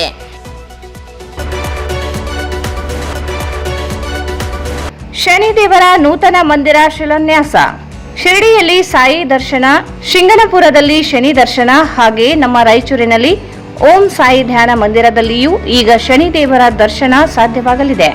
Raichur's biggest jewel palace. All types of jewelries available in only KTB Jewel Palace. Visit KTB Jewel Palace, Udayanagar, Station Road, Raichur. Shri Raghavendra ಘೀ, ಶ್ರೀ ರಾಘವೇಂದ್ರ ತುಪ್ಪ. ಭಾರತ್ ಫರ್ನಿಚರ್ಸ್ ರಾಯಚೂರಿನಲ್ಲಿ ಮೊಟ್ಟ ಮೊದಲ ಬಾರಿಗೆ 3 ಮಳಿಗೆ ಒಳಗೊಂಡ ಬೃಹತ್ ಆಕಾರದ furniture showroom. CPS complex, opposite Shiva Mandir, Patel road, Raichur. SAK Convention Hall. Book now, flat 50% discount. Save of the season.